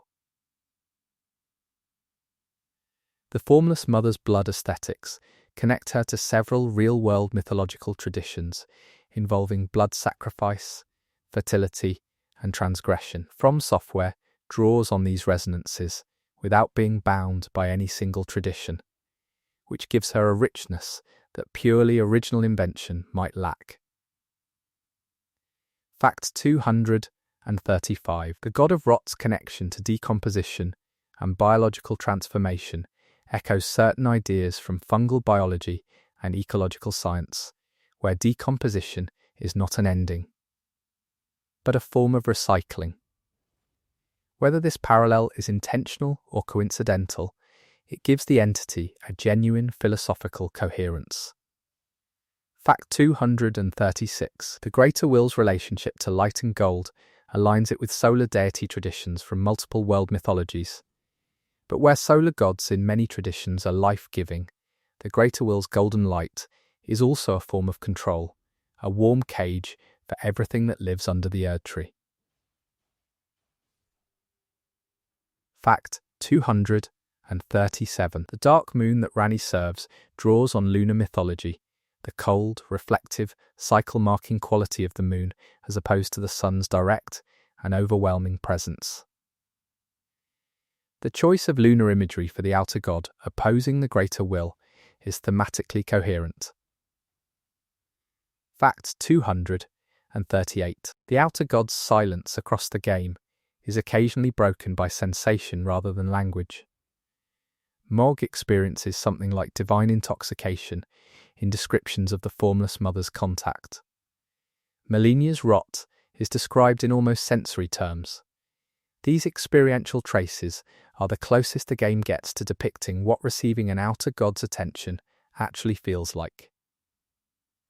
Fact 239. The Elden Ring's various magical schools, Golden Order incantations, Dragon Communion, Ancient Dragon, Death Sorceries, all trace back in some way to different cosmic principles that either are outer gods or are closely tied to them. The magic system of the game is essentially a map of competing divine influences. Fact 240. Dragon Communion magic, which involves eating dragon hearts and channeling their power, connects to the ancient dragons who predated the Erd tree. The dragons' origin and relationship to the outer gods is not fully explained, but their power is described as something older and more primal than the Golden Order. Fact 241. Faramazula, the crumbling eternal city floating in a storm, is associated with the ancient dragons and with time collapsing or unravelling. The dragon figure Malekith is connected there, and the entire location feels like a remnant of a pre-Erd tree cosmic order. Fact 242. The outer gods appear to operate within a kind of cosmic ecology, competing for influence, finding niches, and expanding into available territory. The lands between is contested territory, and the competition plays out through the ambitions and sufferings of the characters we meet. Fact 243. The competition between the greater will and the god of rot, if the twins Miquella and Malenia are its focal points, suggests that outer gods can target specific bloodlines for long-term strategic purposes. Marika and Radagon's children being divided between these influences is too neat to be accidental. Fact 244. Miquella's apparent immunity to both his twins' rot and to the greater will's full control over him suggests he may be the most protected of any Empyrean, or the most independently powerful. His plan to cultivate his own god might reflect an understanding that the outer god competition is the fundamental problem, not any specific outer god. Fact 245. The idea of a god free from outer influence, which is what Miquella sought to create, is essentially an attempt to establish a cosmic power that owes nothing to any existing entity. Whether this is heroic or simply a more local version of the same territorial logic the outer gods themselves practice is left for the player to judge. Fact 246. Miquella's god being one he intended to grow himself, a god he had parental authority over rather than one he served, inverts the normal vessel relationship in the most complete way possible. Instead of being chosen by an outer god, he was creating one. Fact 247. The Shadow of the Erdtree expansion complicates this by showing that Miquella's methods involved sacrifice, manipulation, and a willingness to discard pieces of himself, including his love, his compassion, and his sense of self. His god-building project may have required him to become something inhuman. Fact 248. Miquella's discarded emotions, described as echoes left behind in the Shadow Realm, are encountered as quest elements in the expansion. The idea that building a new god required excising human feeling is one of the expansion's most haunting contributions to the Outer God lore. Fact 249. The Outer Gods may themselves have no emotions in the conventional sense. Miquella's attempt to strip his own emotions could be read as him making himself more like an Outer God in order to create one, a transformation in kind. Fact 200 and 250. The complete picture of the Outer Gods in Elden Ring is of a cosmos populated by vast, indifferent forces that treat the world and its inhabitants as terrain and resources. The game does not offer easy rescue from this picture, but it does offer the possibility of navigating it. Fact 251. The Tarnished, guided by grace, is essentially a creature of the Outer God system. What makes the player character interesting is the possibility of using that system to create something different, to take the tools of one cosmic order and build toward something the original designer did not intend. Fact 252. The Outer Gods' longevity means they will outlast every individual whose story is told in the game. The Greater Will existed before Marika, before the Erdtree, and it will presumably continue after whatever ending the player chooses. The story is about a moment in a much longer history. Fact 253. The Outer Gods as permanent background fixtures of the cosmos create a specific kind of melancholy in the game's tone. Individual acts of heroism, resistance, or creation take place against a backdrop of forces that will persist regardless. This does not make those acts meaningless, but it does frame them differently than most high fantasy. Fact 254. The Lands Between itself can be read as a character in this narrative, a world that has been shaped, exploited, shattered, and left to the care of the Tarnished in a broken condition. The world's suffering is the direct result of Outer God competition and the choices of their vessels. Fact 255. The environmental storytelling in Elden Ring, the ruined churches, the scarlet deserts, the blood-soaked palaces, is also a record of Outer God activity. Each biome carries the visual signature of a cosmic influence, and reading the landscape is also reading the history of which entities have held territory. Fact 256. The question of whether any ending is good for the Lands Between is closely tied to the question of whether any Outer God can provide genuine good.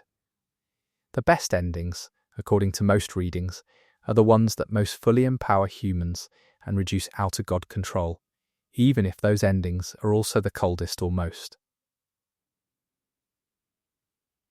uncertain.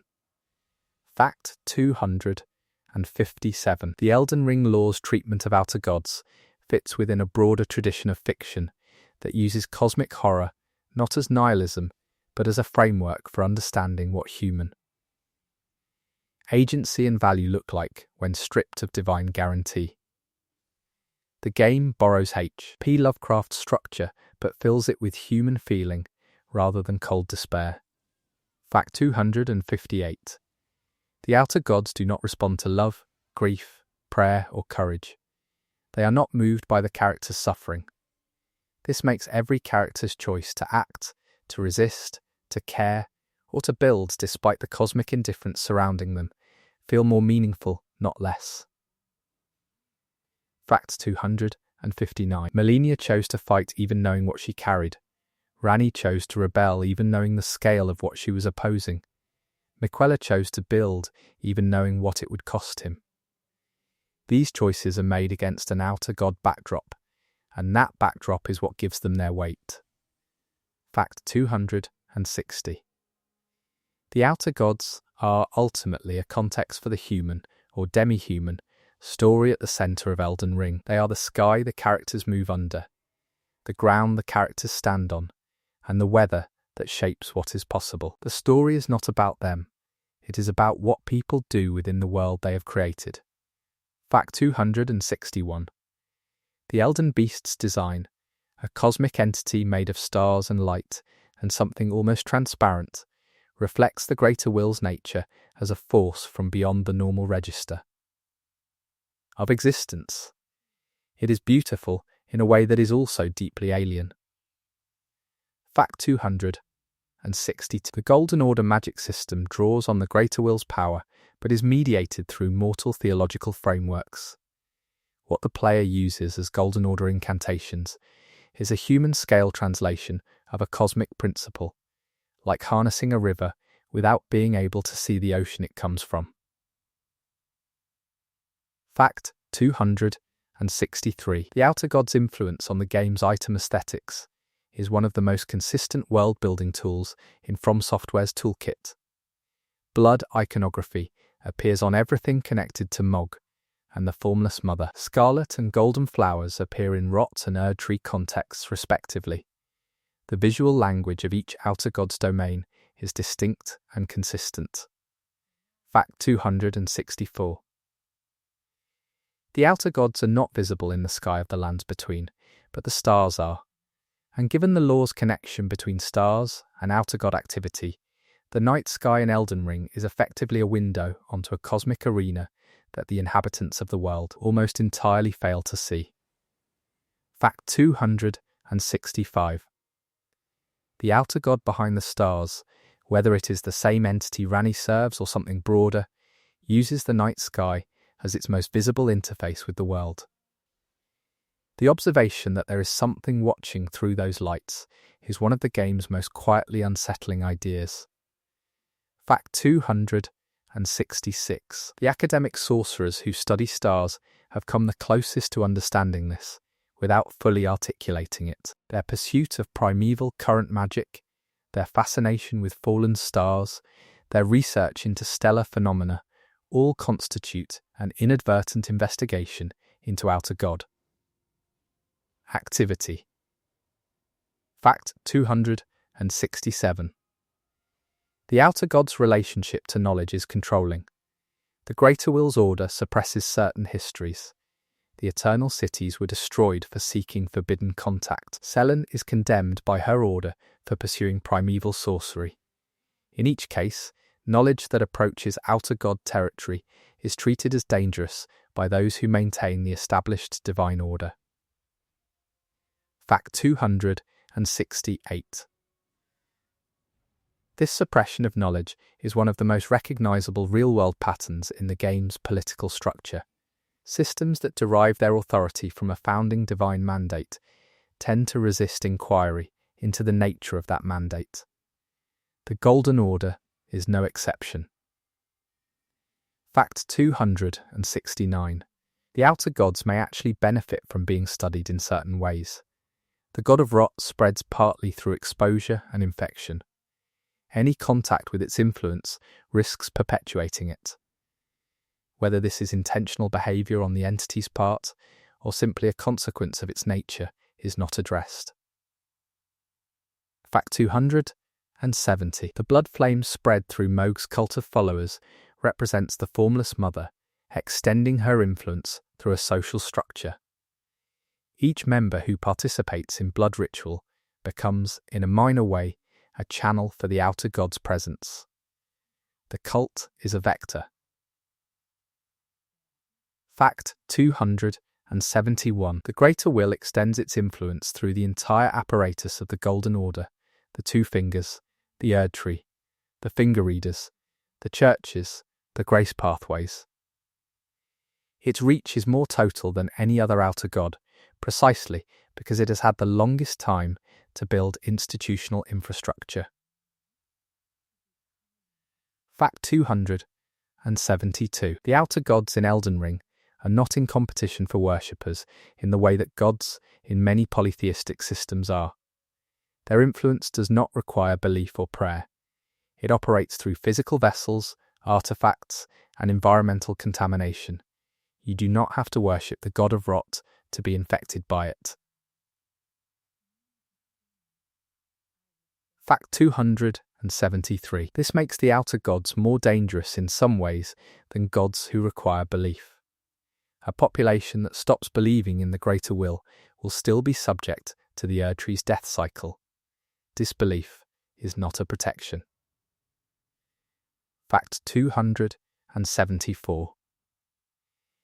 The only effective resistance to an outer god in the game seems to be finding another power that is capable of opposing it. Ranni uses Deathrune power against the greater will. Miquella sought to build a god that owed nothing to any existing entity. The pattern suggests you cannot fight an outer god with mortal power alone. Fact 275. The Tarnished is the exception to this in a way.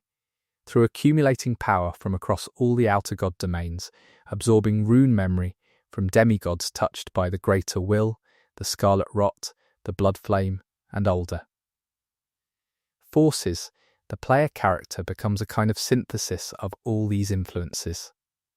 Fact 276. Whether this synthesis gives the player genuine agency against the outer gods, or simply makes them a more powerful instrument of whichever ending they choose, is a genuinely interesting question. Are you free, or are you just a better vessel? Fact 277.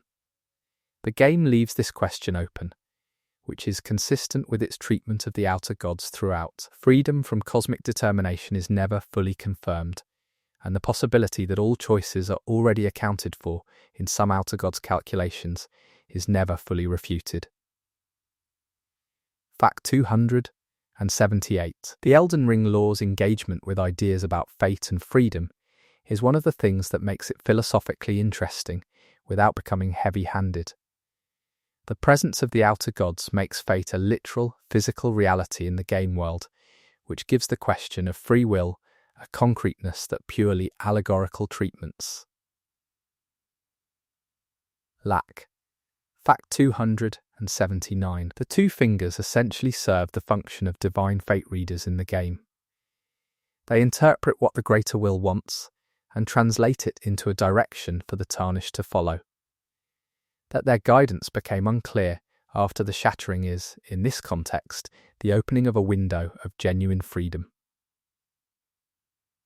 Fact 280. The Elden Ring's shattering is therefore one of the most liberating events in the game's history, not despite the chaos it caused, but because of the interpretive gap it created. When the gods' instructions become unclear, people have to decide for themselves what to do, and that is both terrifying and necessary. Fact 281. Marika shattering the Elden Ring, whether it was grief, rebellion, or both, gave the world the space to be something other than what the greater will intended. The tragedy of it is that the space was immediately filled with war and suffering. Freedom arrived as catastrophe. Fact 282. The outer gods' relationship to time is highlighted by the fact that they seem to operate on geological or even cosmic timescales. The Greater Will's project in the lands between has been underway for so long that no living character can remember a time before it. History itself has been shaped by this entity's patience. Fact 283. Characters like Hugh, who has been bound to his task across what seems like an enormous span of time, and the finger readers, who are described as having served since before most. Current characters were born, give some sense of the depth of the Greater Will's institutional reach. Fact 284. The Outer Gods timeline does not have a beginning that any character in the game knows. The best anyone can do is trace back to the Crucible era, before the Erdtree's dominance, and note that even then, something was different from what came before. The origins are genuinely beyond the game's narrative horizon. Fact 285. The cosmological humility this creates is part of Elden Ring's texture. No character, however wise, has a complete view of what the outer gods are or where they came from. Everyone is working with partial information, including the player. Fact 286. The outer gods' opacity makes them excellent long-term narrative assets. A setting with clearly defined and fully explained cosmic forces runs out of mystery relatively quickly. The Greater Will, the God of Rot, and the others can support indefinite expansion precisely because they remain fundamentally unknowable. Fact 287. Shadow of the Erdtree's addition of Messmer and his serpent fire introduces a new power that sits alongside but does not fully map onto the existing outer god taxonomy. Whether this is a distinct entity, an expression of something known, or a genuinely new cosmic category remains actively debated. Fact 288. Messmer's connection to Marika and the fact that he was hidden and suppressed by her suggests that the Greater Will's order required something to be excluded from history. What Messmer represents, why he was hidden, and what his serpent fire actually serves are questions the expansion raises without fully resolving. Fact 289. The pattern of suppression and concealment in Elden Ring's lore is consistent. Things the Greater Will or its mortal administrators found inconvenient were buried, literally in the case of the Eternal Cities, institutionally in the case of the Crucible, and personally in the case of Messmer. Fact 290. The Lands Between's history is therefore a history of concealed things. Understanding it fully requires excavating what was hidden, which is the intellectual project the lore community has been engaged in since the game's release. Fact 291. The outer gods are among the things that were not exactly hidden but never fully articulated. They operate in the background of every item description, every boss fight, every area transition, but they are never brought fully into the foreground. Their presence is structural. Fact 292. This structural presence is what gives Elden Ring its cosmological weight. You could play the game entirely without engaging with the outer god lore and have a satisfying experience. But if you do engage, the entire game recontextualizes. Everything becomes evidence of something larger. Fact 293. The outer gods are an argument made by the game's design itself. The argument is that behind every system, every institution, every established order, there is a founding will that is not human, and understanding where that will came from and what it actually wants is more important than accepting the order as given. Fact 294. This is not a cynical argument. The game does not say that because the Greater Will is alien and indifferent, nothing matters. It says that because the Greater Will is alien and indifferent, the things that do matter are the human choices made within the world it built. Fact 295. The outer gods are the reason every choice in Elden Ring carries weight. If the world was simply what it appeared to be, a fantasy kingdom with demigod rulers, the choices would matter in narrow tactical terms.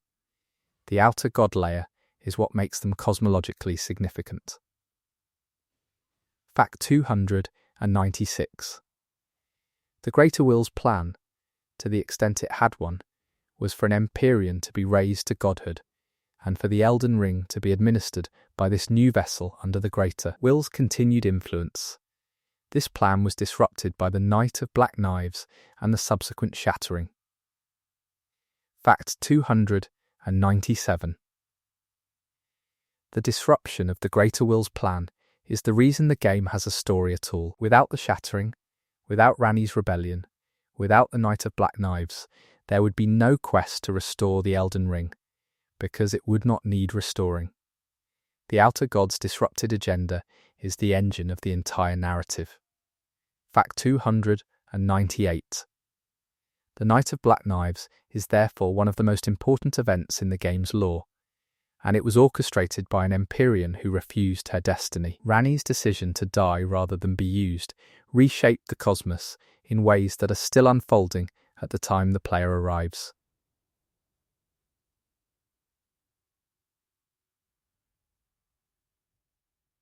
Fact 299. The cascading consequences of Ranni's act, the Knight of Black Knives, leading to Godwyn's death, leading to Mareka's shattering of the ring, leading to the Shattering War, leading to the Tarnished being called back, is one of the most elegant causal chains in the game's lore. Fact 300. Every one of those consequences traces back to a single Empyrean deciding she would rather die than serve an outer god. This is the human heart of the outer god narrative, and it is why Ranni's questline resonates as strongly as it does, even for players who do not fully understand the cosmological context. Fact 301. The game's world is shaped by outer gods, but it is also shaped by individuals who pushed back. The outer gods are not unstoppable in their designs. They can be resisted, redirected, or replaced. The cost is enormous, but the possibility exists. Fact 302. The Tarnished arrives at the end of a chain of resistance and is asked to make the final choice about what the world becomes. The outer gods have been fighting over this territory for an age, and now a Tarnished, who has inherited all the accumulated rune memory of that struggle, gets to say what comes. Next, Fact 303. This is the game's final statement on the outer gods. They are not the protagonists, they are the context. The story belongs to the people who lived within their influence and found ways to be more than just vessels. Fact 304. The Formless Mother's design philosophy in the game, choosing a forgotten and powerless vessel and elevating them through blood and pain, is a recognizable pattern in real-world religious history, the idea of the divine choosing the lowly to confound the powerful. The game takes this trope and gives it a specifically sinister edge by making clear that the entity doing the choosing has no benevolent motivation. Fact 305. Mog's rise from imprisonment to self-declared deity of a blood dynasty is one of the game's most operatic arcs. His grandiosity, his delusion that he understands his patron, his literal underground palace soaked in his god's blood, all of it is excess built on the foundation of genuine abandonment and outer god exploitation. Fact 306. The outer gods are consistent in how they use suffering. Mog suffered in imprisonment and was chosen there. Melania suffered from birth and carries the god of rot as a consequence. Marika suffered the death of Godwyn and was shattered in response. Suffering is not incidental to outer god involvement. It seems to be a gateway. Fact 307. Whether the outer gods cause suffering to create openings for themselves, or whether they are simply drawn to suffering that already exists, is not resolved by the lore. Both interpretations are dark in their own way, and both are consistent with the evidence. Fact 308. The outer gods and the theme of inheritance run through the entire game. What does it mean to inherit the Elden Ring? What does it mean to inherit the Scarlet Rot? What does it mean to inherit the grace of the greater will? These are the questions the game asks through its characters, and the outer gods are what makes the inheritance so heavy. Fact 309. The Tarnished, who chooses to restore the Elden Ring, is inheriting the Greater Will's project. The Tarnished, who burns the Erd Tree, is inheriting the Frenzied Flame's long game. The Tarnished, who follows Ranni, is inheriting the Dark Moon entity's plans. Every ending is an inheritance. Fact 310. The outer gods do not die with the endings. This is the final thing to understand about them. Whatever happens in the lands between is a moment in a much larger story that these entities will continue to have beyond the game's closing moments. Fact 311.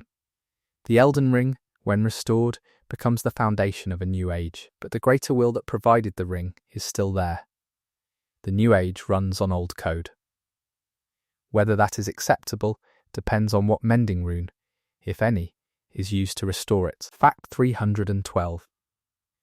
Goldmask's mending rune, produced through pure rational contemplation of divine order, is described as adding order without adding the Golden Order's specific injustices. Whether this would actually constrain the greater will or simply produce a slightly different version of the same outer god dominance is the question it raises. Fact 313. Fia's mending rune introduces the concept of proper death back into the Elden Ring's design, suggesting an age where true endings are possible. This is the most direct mortal modification of an outer god's artifact in the game. Fact 314.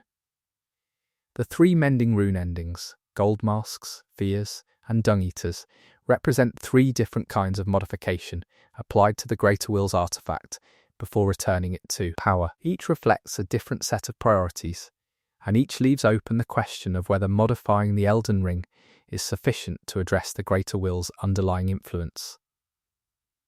Fact 315. The Dung Eater's mending rune, which curses all future people with the omen's stigma, is considered the worst modification ending by most players, but within the logic of the character, it represents a specific kind of cosmic revenge against a system that treated his kind as less than human. Fact 316.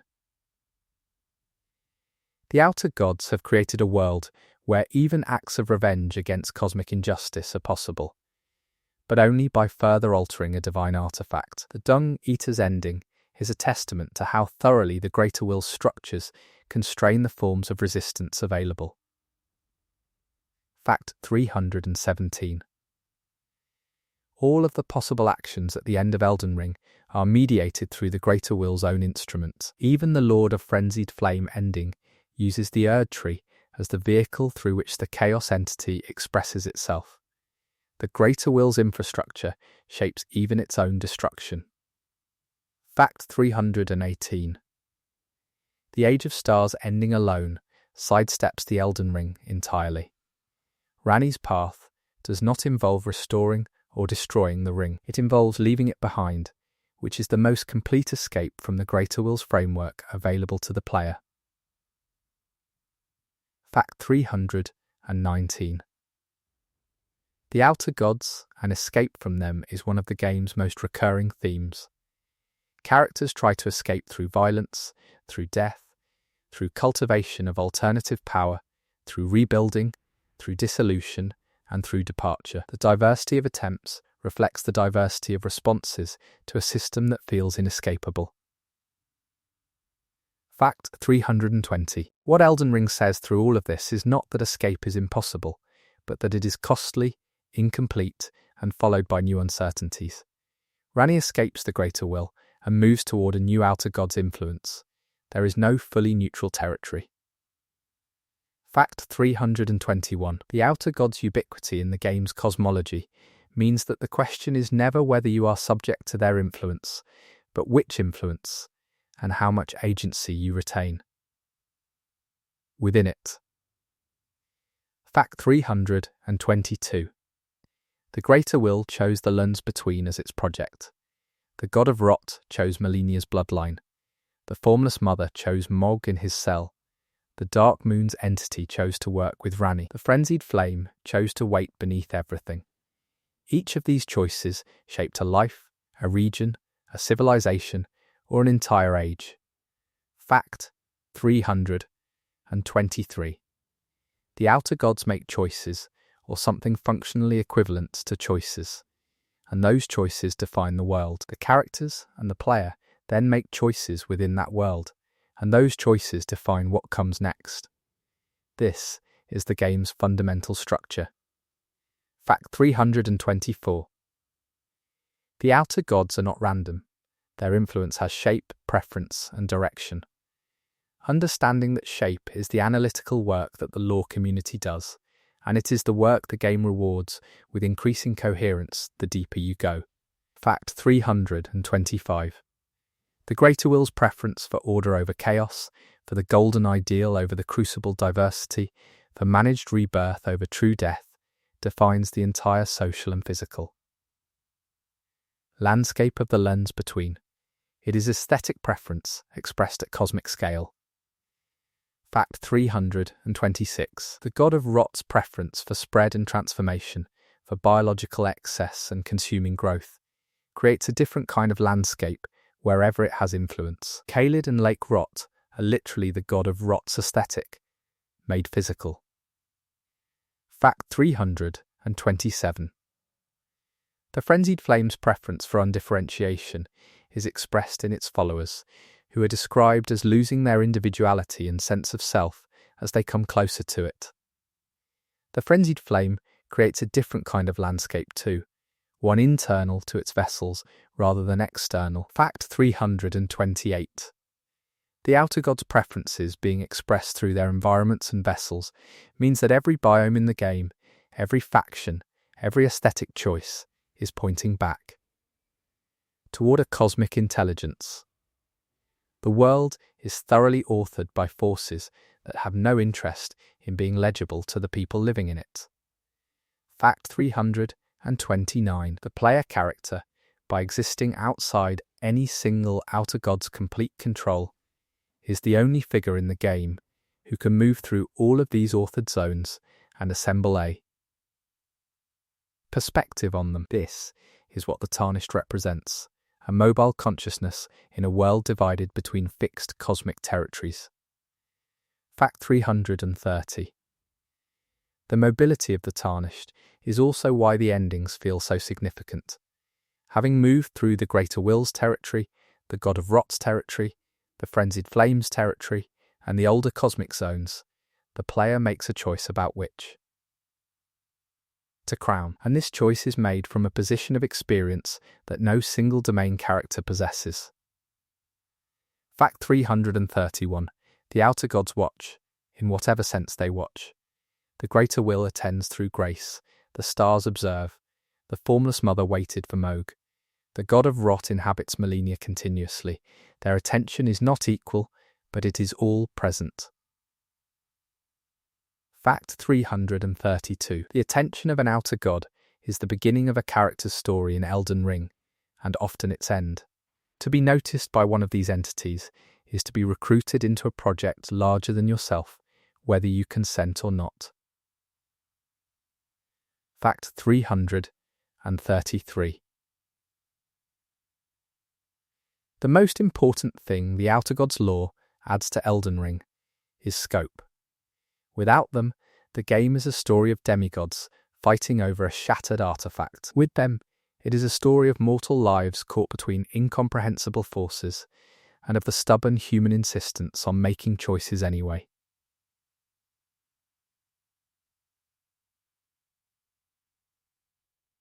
Fact 334. The outer gods give the game's tragedy its scale. Millennia would be tragic as an individual, without the god of Rot. With it, she is tragic in a cosmic register. A person who was chosen for suffering before she drew breath, by a force that will outlive everything she knows. Fact 335. Mog would be a villain without the Formless Mother. With her, he is something more complex. A deluded visionary who genuinely believed an outer god loved him, who built an entire civilization on the foundation of that belief, and who was wrong in the specific way that people who trust incomprehensible forces tend to be wrong. Fact 336. Ranni would be a rebel without the greater will to rebel against. With it, she is a tragic hero in the full sense, defined by and shaped by the things she is opposing, paying an enormous price for the right to choose her own path. Fact 337. Every major character in Elden Ring is made more by the outer god's existence. The cosmic forces do not dwarf the human stories. They amplify them. Fact 338. This is the game's most important accomplishment with the Outer God lore. It uses incomprehensible scale to make individual choices feel more meaningful, not less. The vastness of the greater will makes Rani's defiance extraordinary. The totality of the Frenzied Flame makes Melina's vow profound. Fact 339. The Outer Gods are background that earns its place by making the foreground better. They are lore that justifies the game rather than simply complicating it. Fact 340. The lore also rewards engagement at every level. A player who knows nothing about Outer Gods will still feel their presence in the world's texture, its beauty, its horror, its sense of things being deeply wrong under the surface. A player who knows everything will find specific details that reward close reading. Fact 341. From Software designed the Outer God lore to work at both levels, and this tiered accessibility is one of the reasons the game has such longevity as a subject of discussion. The surface is enough to play. The depth is enough to keep studying. Fact 342. The Outer Gods' influence on the game's music is worth noting. The scores for Melina, Radahn, and the Elden Beast each carry a distinct tonal signature that reflects the Outer God influence in those encounters. The music, like the environments, encodes cosmic lore. Fact 343. Melina's theme has a haunting, almost floral quality which reflects both her terrible beauty and the God of Rot's connection to bizarre, corrupted blossoming. It is beautiful and wrong in the same way she is. Fact 344. The Elden Beast's theme is vast and celestial, using choral elements that suggest cosmic scale rather than individual menace. Fighting the Elden Beast feels like a confrontation with a system rather than a person, and the music articulates this. Fact 345. Mog's theme carries an almost ritualistic quality, which fits his position as a cult leader serving an outer god. His arena and his music both communicate the aesthetics of devotion and excess that define his character and his patron. Fact 346.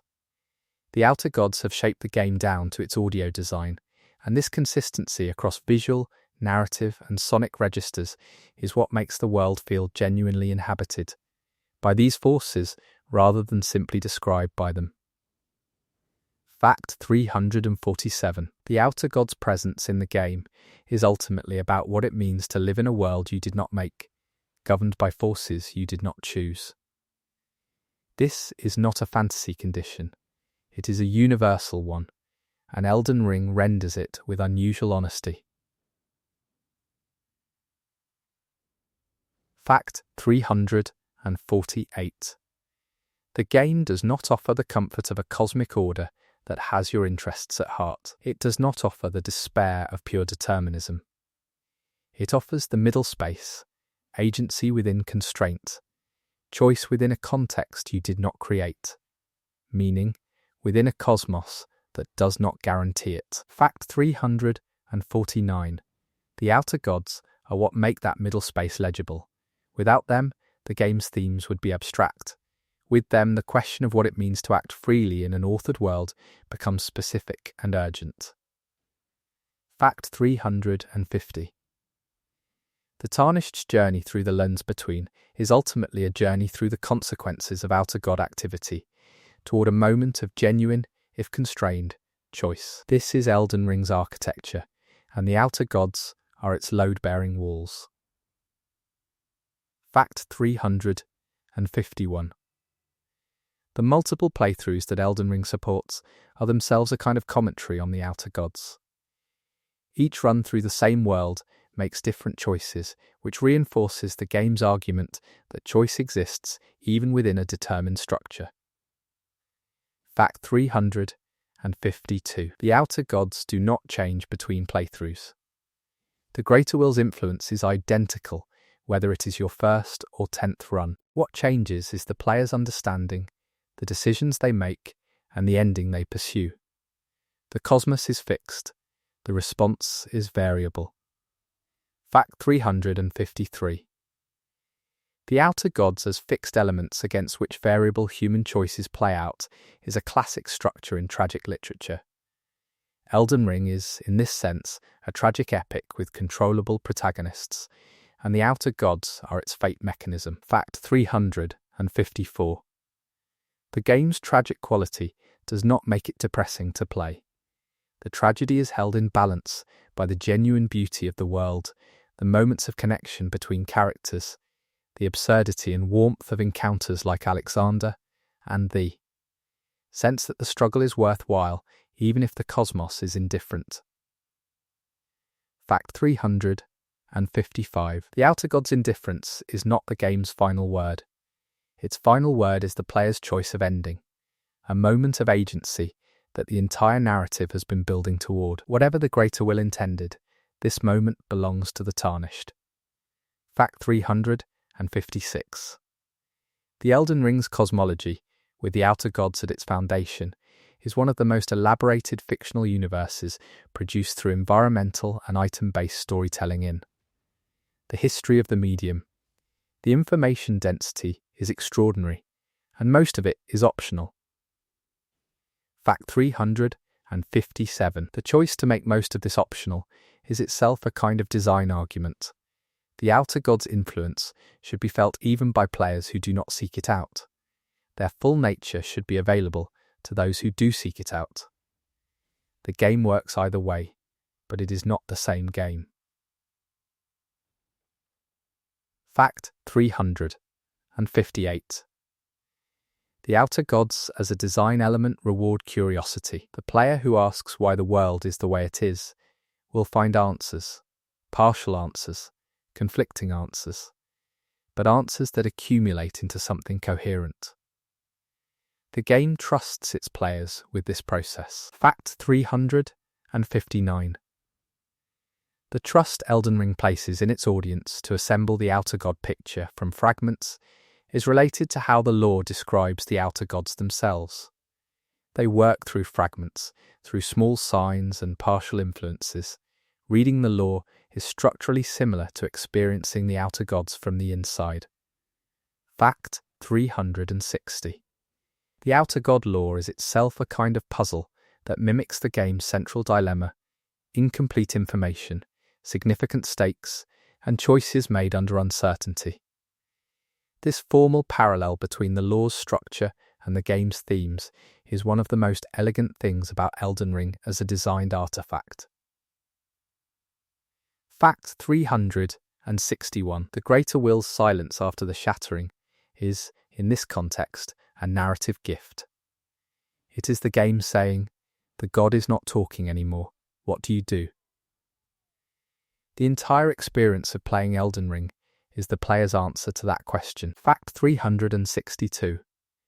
The outer gods in the lore are ultimately best understood not as enemies or antagonists, but as the conditions of the world. You do not fight them. You navigate them, inherit them, refuse them, or redirect them. Fact 363.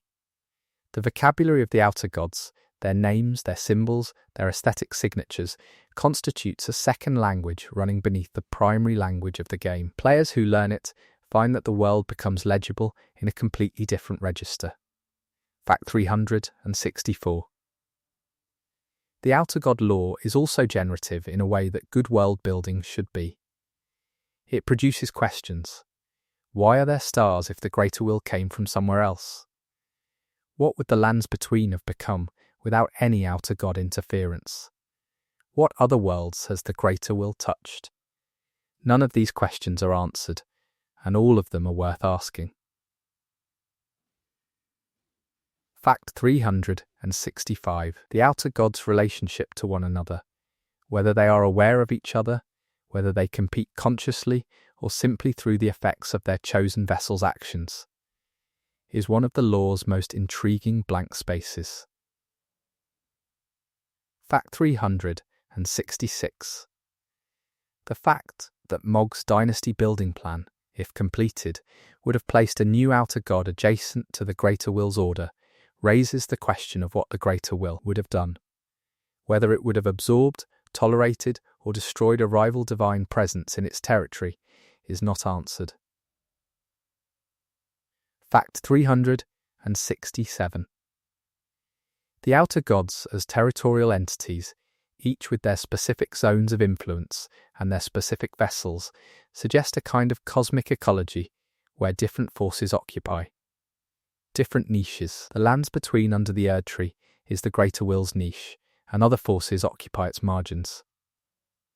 Fact 368. The margins of the Greater Will's territory, Caelid, Mogwin Palace, the Frenzied Flame's subterranean location, are where alternative outer gods have established their strongest presence. This spatial logic reinforces the territorial interpretation. Fact 369. The centre of the Greater Will's territory, Lendel, the capital, is also the location directly above the Frenzied Flame's access point. The heart of order sits directly above the greatest threat to it. This is geography as cosmological statement. Fact 370. The outer god's long game in Elden Ring is measured in ages, not years. The game takes place near the end of one age and the beginning of another. This transition, the shift from one cosmic arrangement to the next, is what the Tarnished is navigating. Fact 371. The end of an age in Elden Ring is not an apocalypse, it is a renegotiation. The world does not end. Its governing cosmic arrangement changes, and whoever survives adapts to the new conditions. The outer gods outlast ages and recalibrate their influence accordingly. Fact 372.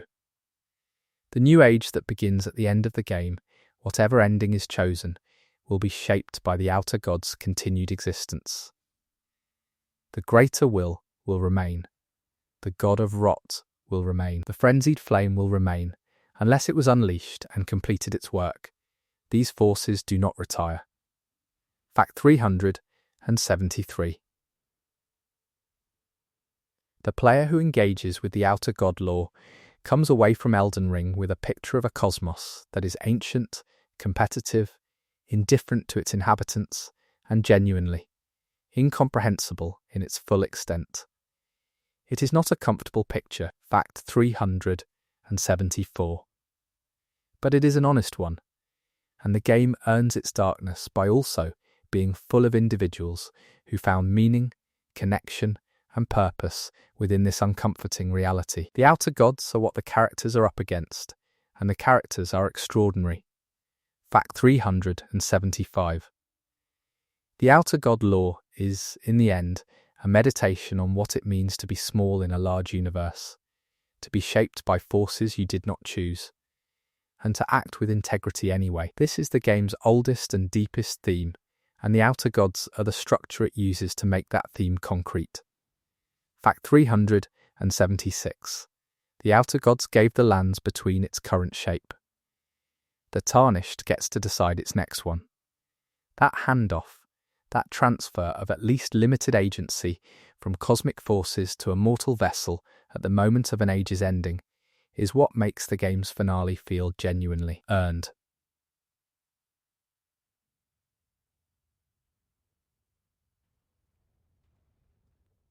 Fact 377.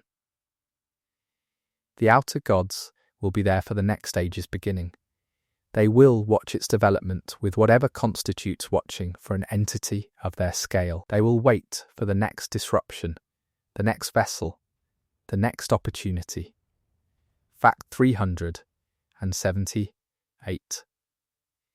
And somewhere in the new age that the player's ending inaugurates, there will be people who are born into a world they did not choose, shaped by forces they cannot see trying to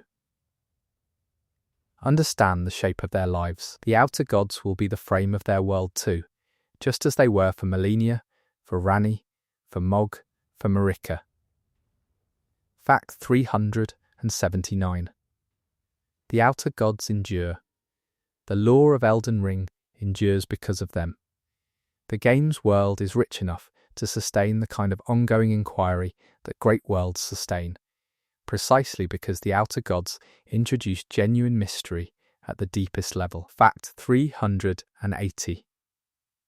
The specific number of named outer gods in Elden Ring is, as of the base game plus Shadow of the Erdtree, approximately 6 to 8, depending on how you count entities like the Crucible or the older Death Principle. The exact number is itself a lore debate. Fact 381. The named or directly implied outer gods include the Greater Will, the Formless Mother, the God of Rot, the entity behind the Frenzied Flame, the entity Ranni serves sometimes, called the Dark Moon God or Lunar Deity, and whatever drives the ancient death cycle predating the Erdtree. Fact 382. Additional implied outer gods include whatever patronizes the deep sea imagery in certain items, whatever governs the ancient dragons prior to the Erdtree's era, and whatever Messmer's serpent fire is connected to in Shadow of the Erdtree. Fact 383.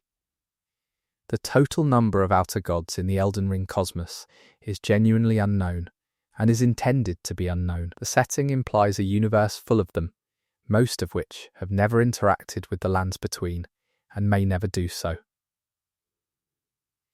Fact 384. The outer gods who have not reached the lands between are, in a sense, the most terrifying presence in the lore. They are potential catastrophes that have simply not arrived yet. The ones we know about are the ones who already found purchase. Fact 385. The Greater Will's success in establishing the Golden Order might actually be protective in one reading, occupying the territory with enough divine infrastructure that other outer gods find it already claimed and move on. The Erdtree as territorial marker is not an obviously wrong interpretation. Fact 386. Under this reading, removing the Greater Will's influence without replacing it with something equivalent could leave the lands between vulnerable to the next outer god that comes along. The Age of Stars ending might work, because Ranni's entity immediately establishes a new kind of divine presence. Pure endings like the original Restoration might work, because they maintain the existing claim. Fact 387. The instability of the Frenzied Flame ending, the complete burning of the Erdtree, and the incineration of the world could be read as leaving behind nothing. No vessel, no structure, no claim, a territory that would be available to the next outer god to find it, assuming anything survived. Fact 388. The outer gods and the question of what makes a world livable run together throughout the lore. The Greater Will provides structure, continuity, and a form of life. The God of Rot provides transformation and spread. The Frenzied Flame provides dissolution. None of these is simply good or simply bad. They are operating principles with different valuations of what existence is for. Fact 389. The lands between's inhabitants have never had the chance to vote on which operating principle governs them. They were born into the Greater Will's order. The Tarnished is, in a strange way, the first person to make that choice on behalf of the world. Fact 390. The legitimacy of that choice, one person deciding for everyone, is something the game deliberately leaves unaddressed. The Tarnished is powerful enough to make the choice, but there is no democratic mandate behind it. This is also consistent with the Outer God framework, where governance has never been democratically legitimate. Fact 391. The Outer Gods removed democracy as a possibility long before anyone thought to want it, by establishing a system in which divine mandate is the only recognized source of authority. Even the rebels against the Golden Order are fighting for alternative divine mandates. not for popular sovereignty. Fact 392. This is one of the darker structural features of the Outer God lore. The most radical act of resistance available in the lands between is to serve a different Outer God. True independence from cosmic governance is not achievable within the game's logic, except perhaps in the Age of Stars, with its promise of distant and minimal divine attention. Fact 393. The Age of Stars is sometimes described as the most hopeful ending precisely because its associated entity has the least desire to directly control. A god that keeps its distance and allows the world to develop its own shape is the closest available approximation to freedom from Outer God governance. Fact 394. Whether this is genuinely good or whether it is simply a more tolerable form of the same cosmic condition is left to the player's interpretation. Rani believes it is good. She is not a neutral judge, but her conviction is genuine, and the game gives her enough complexity to make her worth trusting. Fact 395. The Outer Gods and trust are deeply related in the game's themes. Every character who trusted an Outer God was either used, broken, or transformed beyond recognition. Every character who distrusted them paid an enormous price for seeking alternatives. Trust and distrust are both costly in a world where cosmic forces are fundamental. Fact 396. The game's most survivable characters are the ones who navigate the Outer Gods pragmatically rather than devotionally or resistantly. Alexander dies in battle, consumed by his quest. Millicent either achieves peace or is consumed by the rot. The pragmatists, the merchants, the wanderers are still around at the end. Fact 397.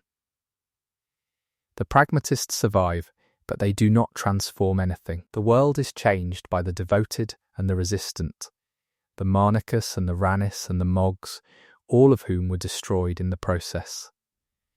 Change requires engagement with the Outer Gods, and engagement is dangerous. Fact 398.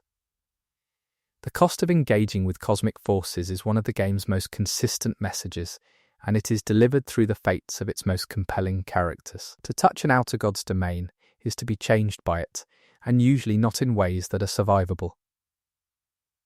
Fact 399. The Tarnished is the exception, again. By collecting the rune memory of every demigod, absorbing the residue of every Outer God's influence, the player character accumulates a kind of cosmic exposure that would destroy anyone else. The game's mechanical logic, leveling up through absorbing runes, is also its lore logic for why the Tarnished can survive what no one else can. Fact 400. The Outer Gods' collective influence, filtered through centuries of history and dozens of characters, ends up concentrated in the Tarnished at the moment of the final choice. The Tarnished is literally made of Outer God consequences. And then they decide what comes next. Fact 401. The Outer Gods have been the architects of the Lands Between's history, but the final blueprint belongs to a Tarnished carrying everyone else's rune memory. This is the game's version of hope. Not innocent, not easy, but real. Fact 402. The specific mechanics of the Elden Ring's restoration, the mending rune system, are one of the most elegant pieces of lore integration in the game. The runes are moral and philosophical positions encoded as divine instructions. The player chooses not just an ending, but an argument about what the world should value. Fact 403. Goldmask's rune argues for pure order without the Golden Order's specific cruelties. Fear's rune argues for proper endings as a form of dignity. The Dung Eater's rune argues for justice through shared curse. Each is a coherent, if debatable, response to the Outer God problem. Fact 404. The outer gods created conditions in which these arguments became necessary. Without the greater will's removal of death, and the god of rot's influence, and the knight of black knives, none of these characters would have had the problems that led to their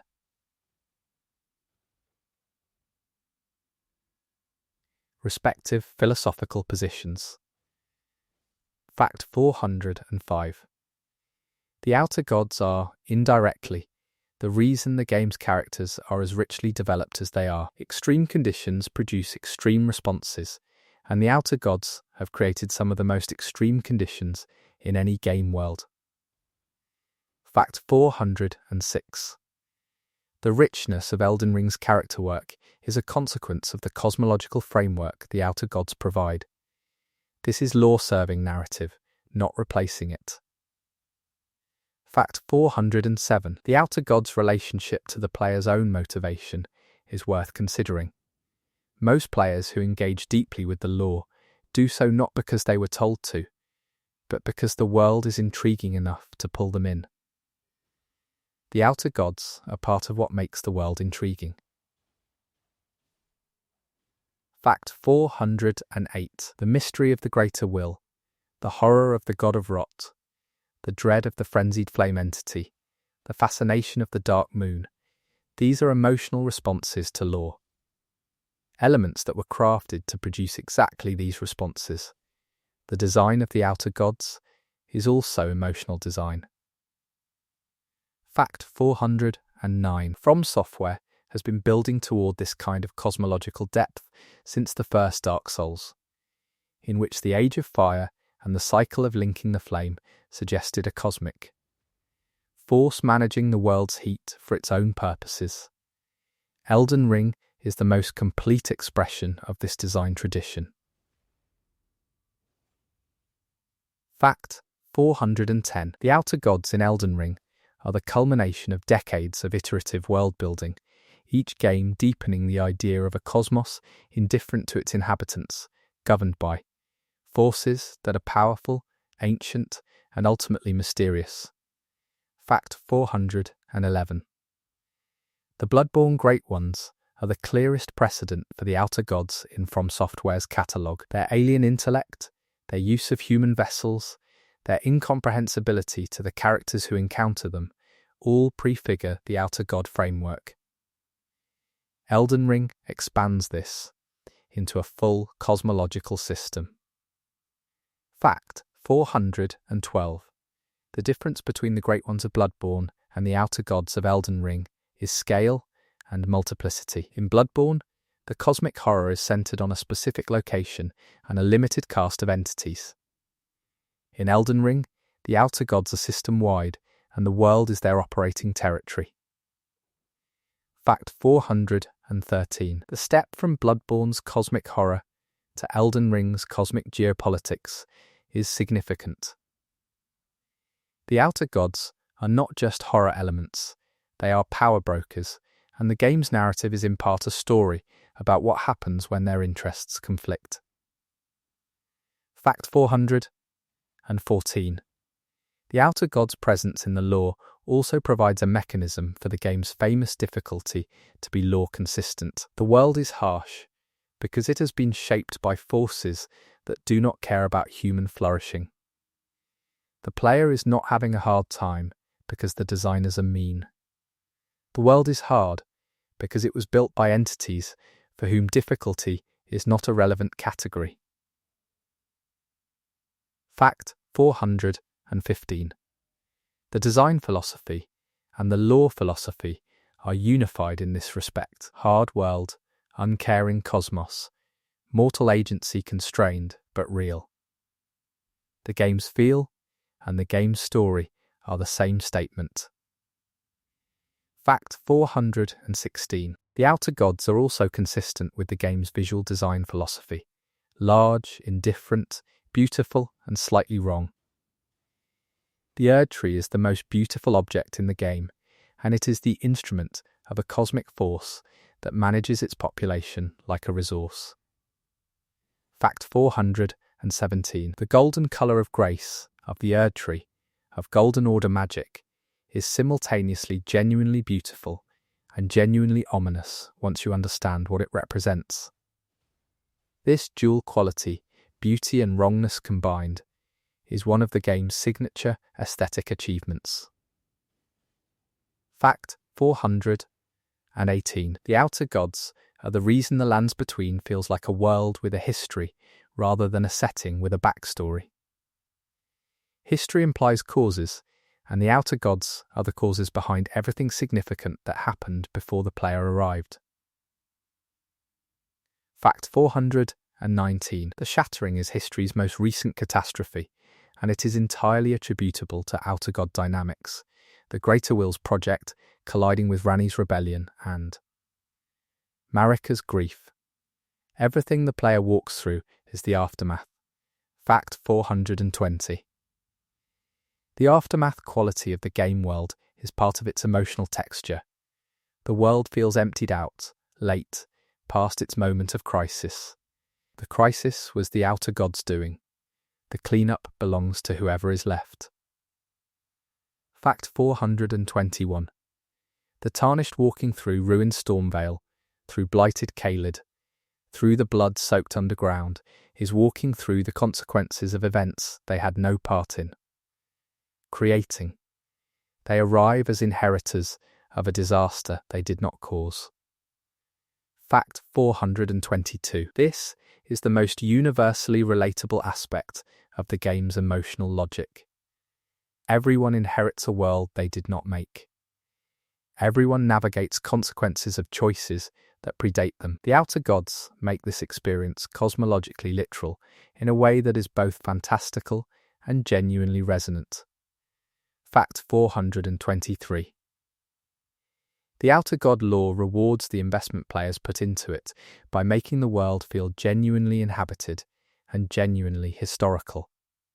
The architecture is not just architecture.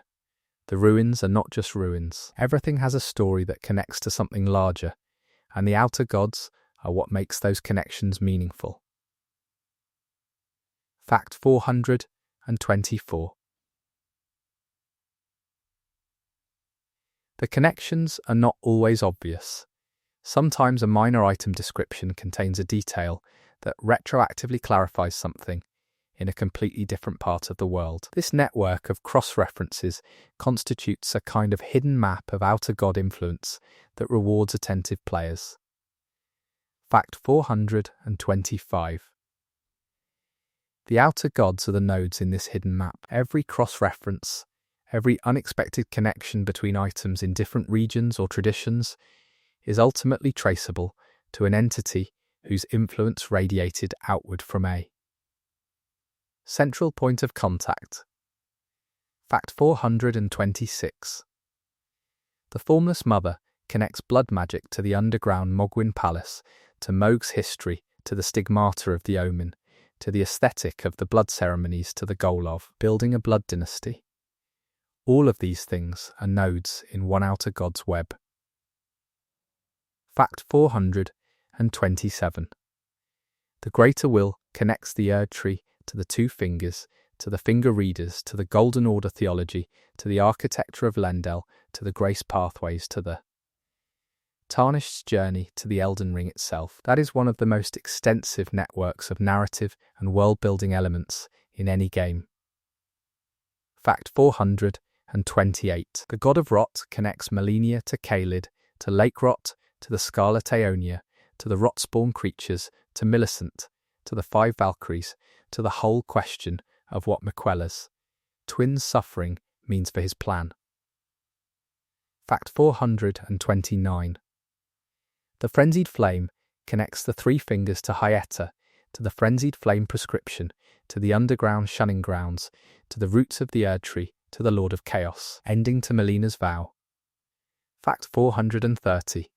Ranni's Dark Moon entity connects the lunar aesthetic to the Carrion royal family, to the Academy of Raya Lucaria's celestial studies, to the Knight of Black Knives, to the Fingerslayer blade, to the Age of Stars.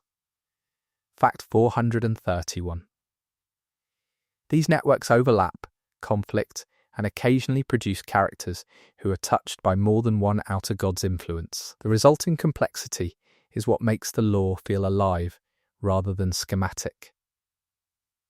Fact 432. The Outer Gods are also the reason the game's multiple playthroughs feel fresh even for players who already know the story. The lore is dense enough that new details emerge with each pass, and the Outer God framework provides a consistent structure within which those details arrange themselves, differently based on what the player pays attention to. Fact 433. The lore is genuinely inexhaustible at the detail level. Players with hundreds of hours of engagement continue to find new connections and new interpretations. The Outer Gods' comprehensive reach through the world's history means there is always another thread to follow. Fact 434. The Outer Gods have also generated one of the most active lore communities in gaming. The combination of genuine ambiguity, extraordinary detail, and a coherent, overarching framework has produced a community of analysts, theorists, and storytellers who continue to work through the implications years after release. Fact 435. The debate around specific Outer God questions, whether the greater will is evil or simply indifferent, whether Ranni's ending is actually better, whether Miquella's god-building was noble or monstrous, is genuinely productive because the lore supports multiple defensible positions. Fact 436. This quality, multiple defensible interpretations within a coherent framework, is the hallmark of great lore design, and the Outer Gods exemplify it. Fact 437. The Outer Gods' design in Elden Ring will likely influence how cosmic forces are used in games for years to come. The combination of structural ambiguity, emotional resonance, and consistent world-building logic is a template for how to make incomprehensible beings feel genuinely important. Fact 438. The Outer Gods also demonstrate that you do not need to show something to make it powerful. They are almost never directly present. Their power comes from what they have made, what they have broken, and who they have touched. Fact 439. This lesson in narrative economy, the most important things do not need to be shown, only felt, is one of From Software's core storytelling principles, and the Outer Gods are its most elaborate application. Fact 440. The greater will is the most thoroughly felt Outer God in the game. Its influence is everywhere, its presence is nowhere. This paradox is the foundation of the entire narrative. Fact 441. Elden Ring is, among many other things, a game about who gets to define the terms of the world you live in. The Outer Gods define the terms, the characters respond to those terms, the player decides what the response ultimately means. Fact 442. The Outer Gods make this dynamic possible by being genuinely powerful, genuinely alien, and genuinely ambiguous. If they were clearly evil, the game would be a story of heroic resistance. If they were clearly benevolent, it would be a story of service. Their ambiguity makes it a story of navigation, and navigation is more interesting. Fact 443. The Outer Gods are the reason Elden Ring is not a simple good versus evil narrative. They are the reason the game's moral landscape is as complex as it is. Every ethical question in the game is downstream of the question of what the Outer Gods are and whether their designs can be trusted. Fact 444. The answer the game offers is that they cannot be trusted, but they cannot be ignored. They are conditions of existence in the lands between, and the work of life is done within those conditions, not by transcending them. Fact 445. The Outer Gods are permanent, the characters are not. This asymmetry is what makes the characters tragic, and the Outer Gods something more like weather. You adapt to weather, you do not defeat it. Fact 446. The one exception to this is the Lord of Frenzied Flame ending, where the player does, in effect, defeat one weather system by becoming an even more extreme one. Whether this is a victory or a worse form of the same problem is the question that Ending refuses to answer. Fact 447. The outer gods' endurance across the game's endings, their presence as background fact, regardless of what choices are made, is itself a statement. The cosmic architecture does not change, only the local arrangement does.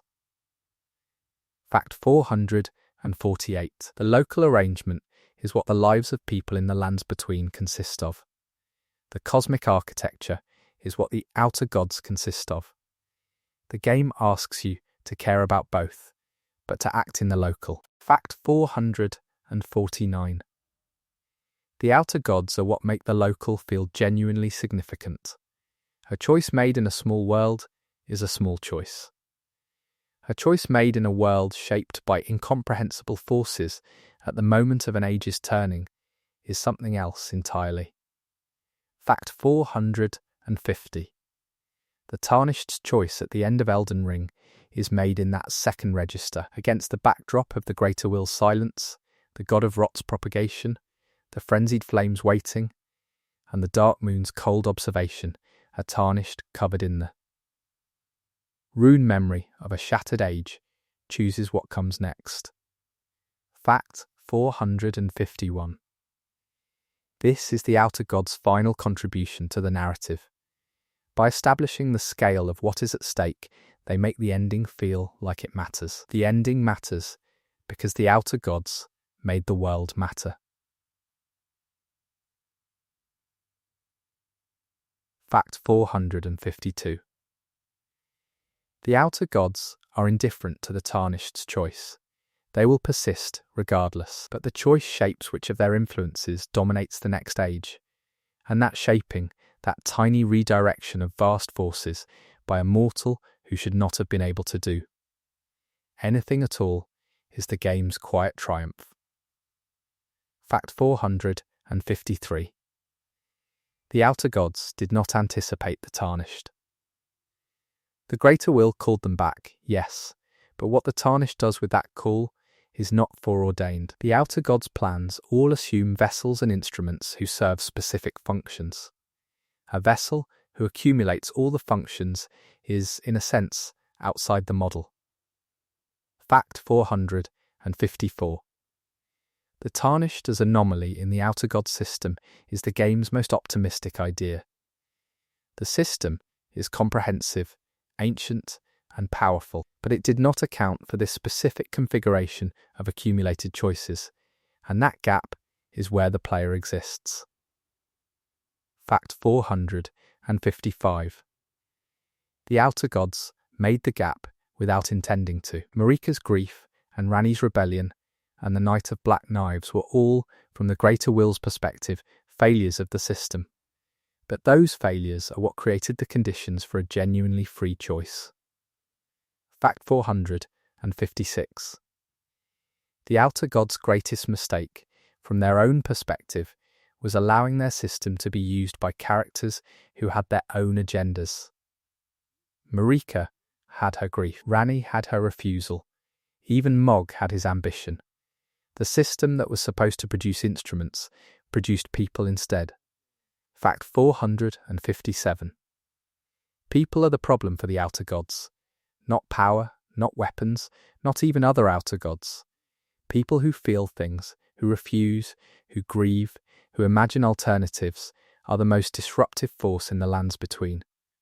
Fact 458. This is Elden Ring's most human argument, and it is delivered through the frame of a cosmic horror setting. The outer gods are vast and indifferent and ancient, and they keep getting disrupted by individuals who simply will not stop caring. Fact 459. The outer gods will outlast this disruption, as they always have. But the disruption matters. The Age of Stars is a real outcome. Fear's mended Elden Ring is a real outcome. Even the Frenzied Flame's chaos is a real disruption of an order that was not chosen by those who lived under it. Fact 460. The outer gods endure, But the world is not the same after the tarnished choice. Something happened. Someone with no divine mandate, no outer god patron, no cosmic authority, made a decision that reshaped the framework of the world. The outer gods remain. But they are operating in a world that was, briefly, entirely in someone else's hands. Fact 461. That brief moment of agency, the moment the player chooses an ending, is the entire point of Elden Ring. Everything else, every boss, every item description, every NPC quest, every area, is preparation for and context for that moment. Fact 462. The outer gods built the world that makes that moment possible and significant. They are not the antagonists of that moment. They are its precondition.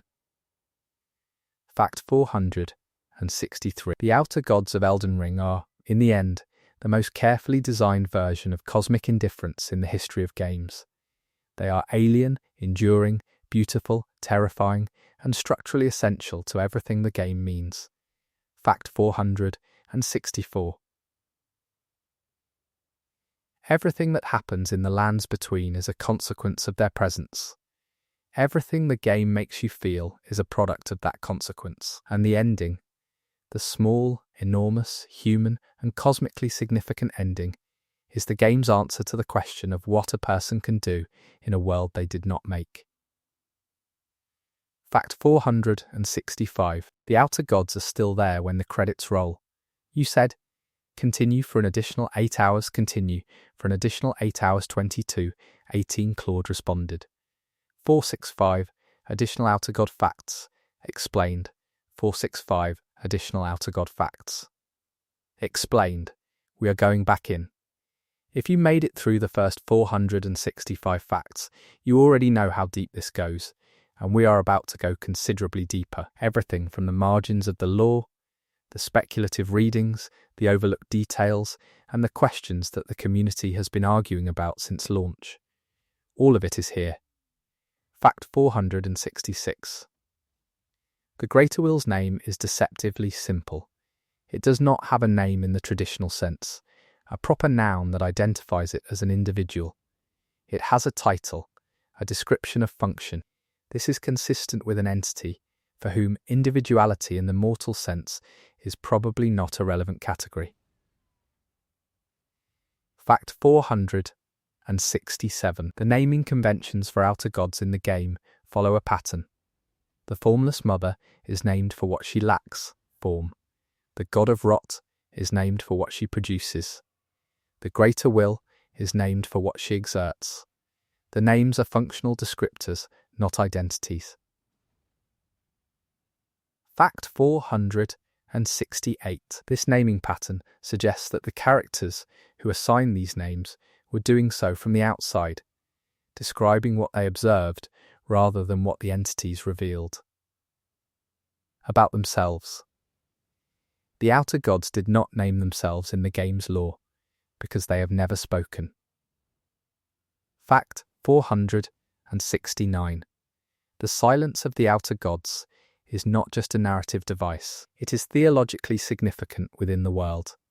The two fingers exist because direct communication from the Greater Will is not possible, or at least not possible in a form mortals could process.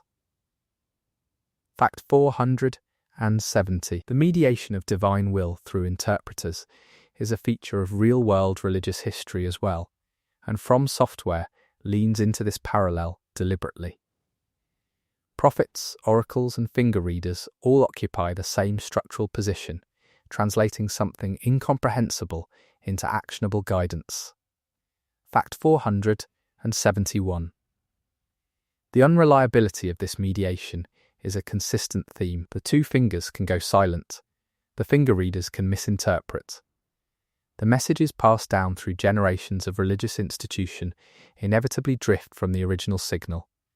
Whether there was ever a clear signal to begin with is itself uncertain. Fact 472. The Greater Will's original intent when it sent the Elden Ring to the lands between, is described only in the most general terms: order, continuity. A cycle of life and death managed toward unspecified ends. The specifics of what the Greater Will actually wanted are not recorded anywhere in the game. Fact 473. This absence of specific intent is philosophically important. An order built around a founding will that never fully articulated its goals is an order that can justify almost anything in the name of those goals. The Golden Order's various cruelties, the suppression of the Crucible, the treatment of the Omen, the destruction of the Eternal Cities, all of these can be rationalized as serving the Greater Will because the Greater Will never said otherwise. Fact 474. The Outer God's indifference to justification is part of what makes the systems built in their name so durable.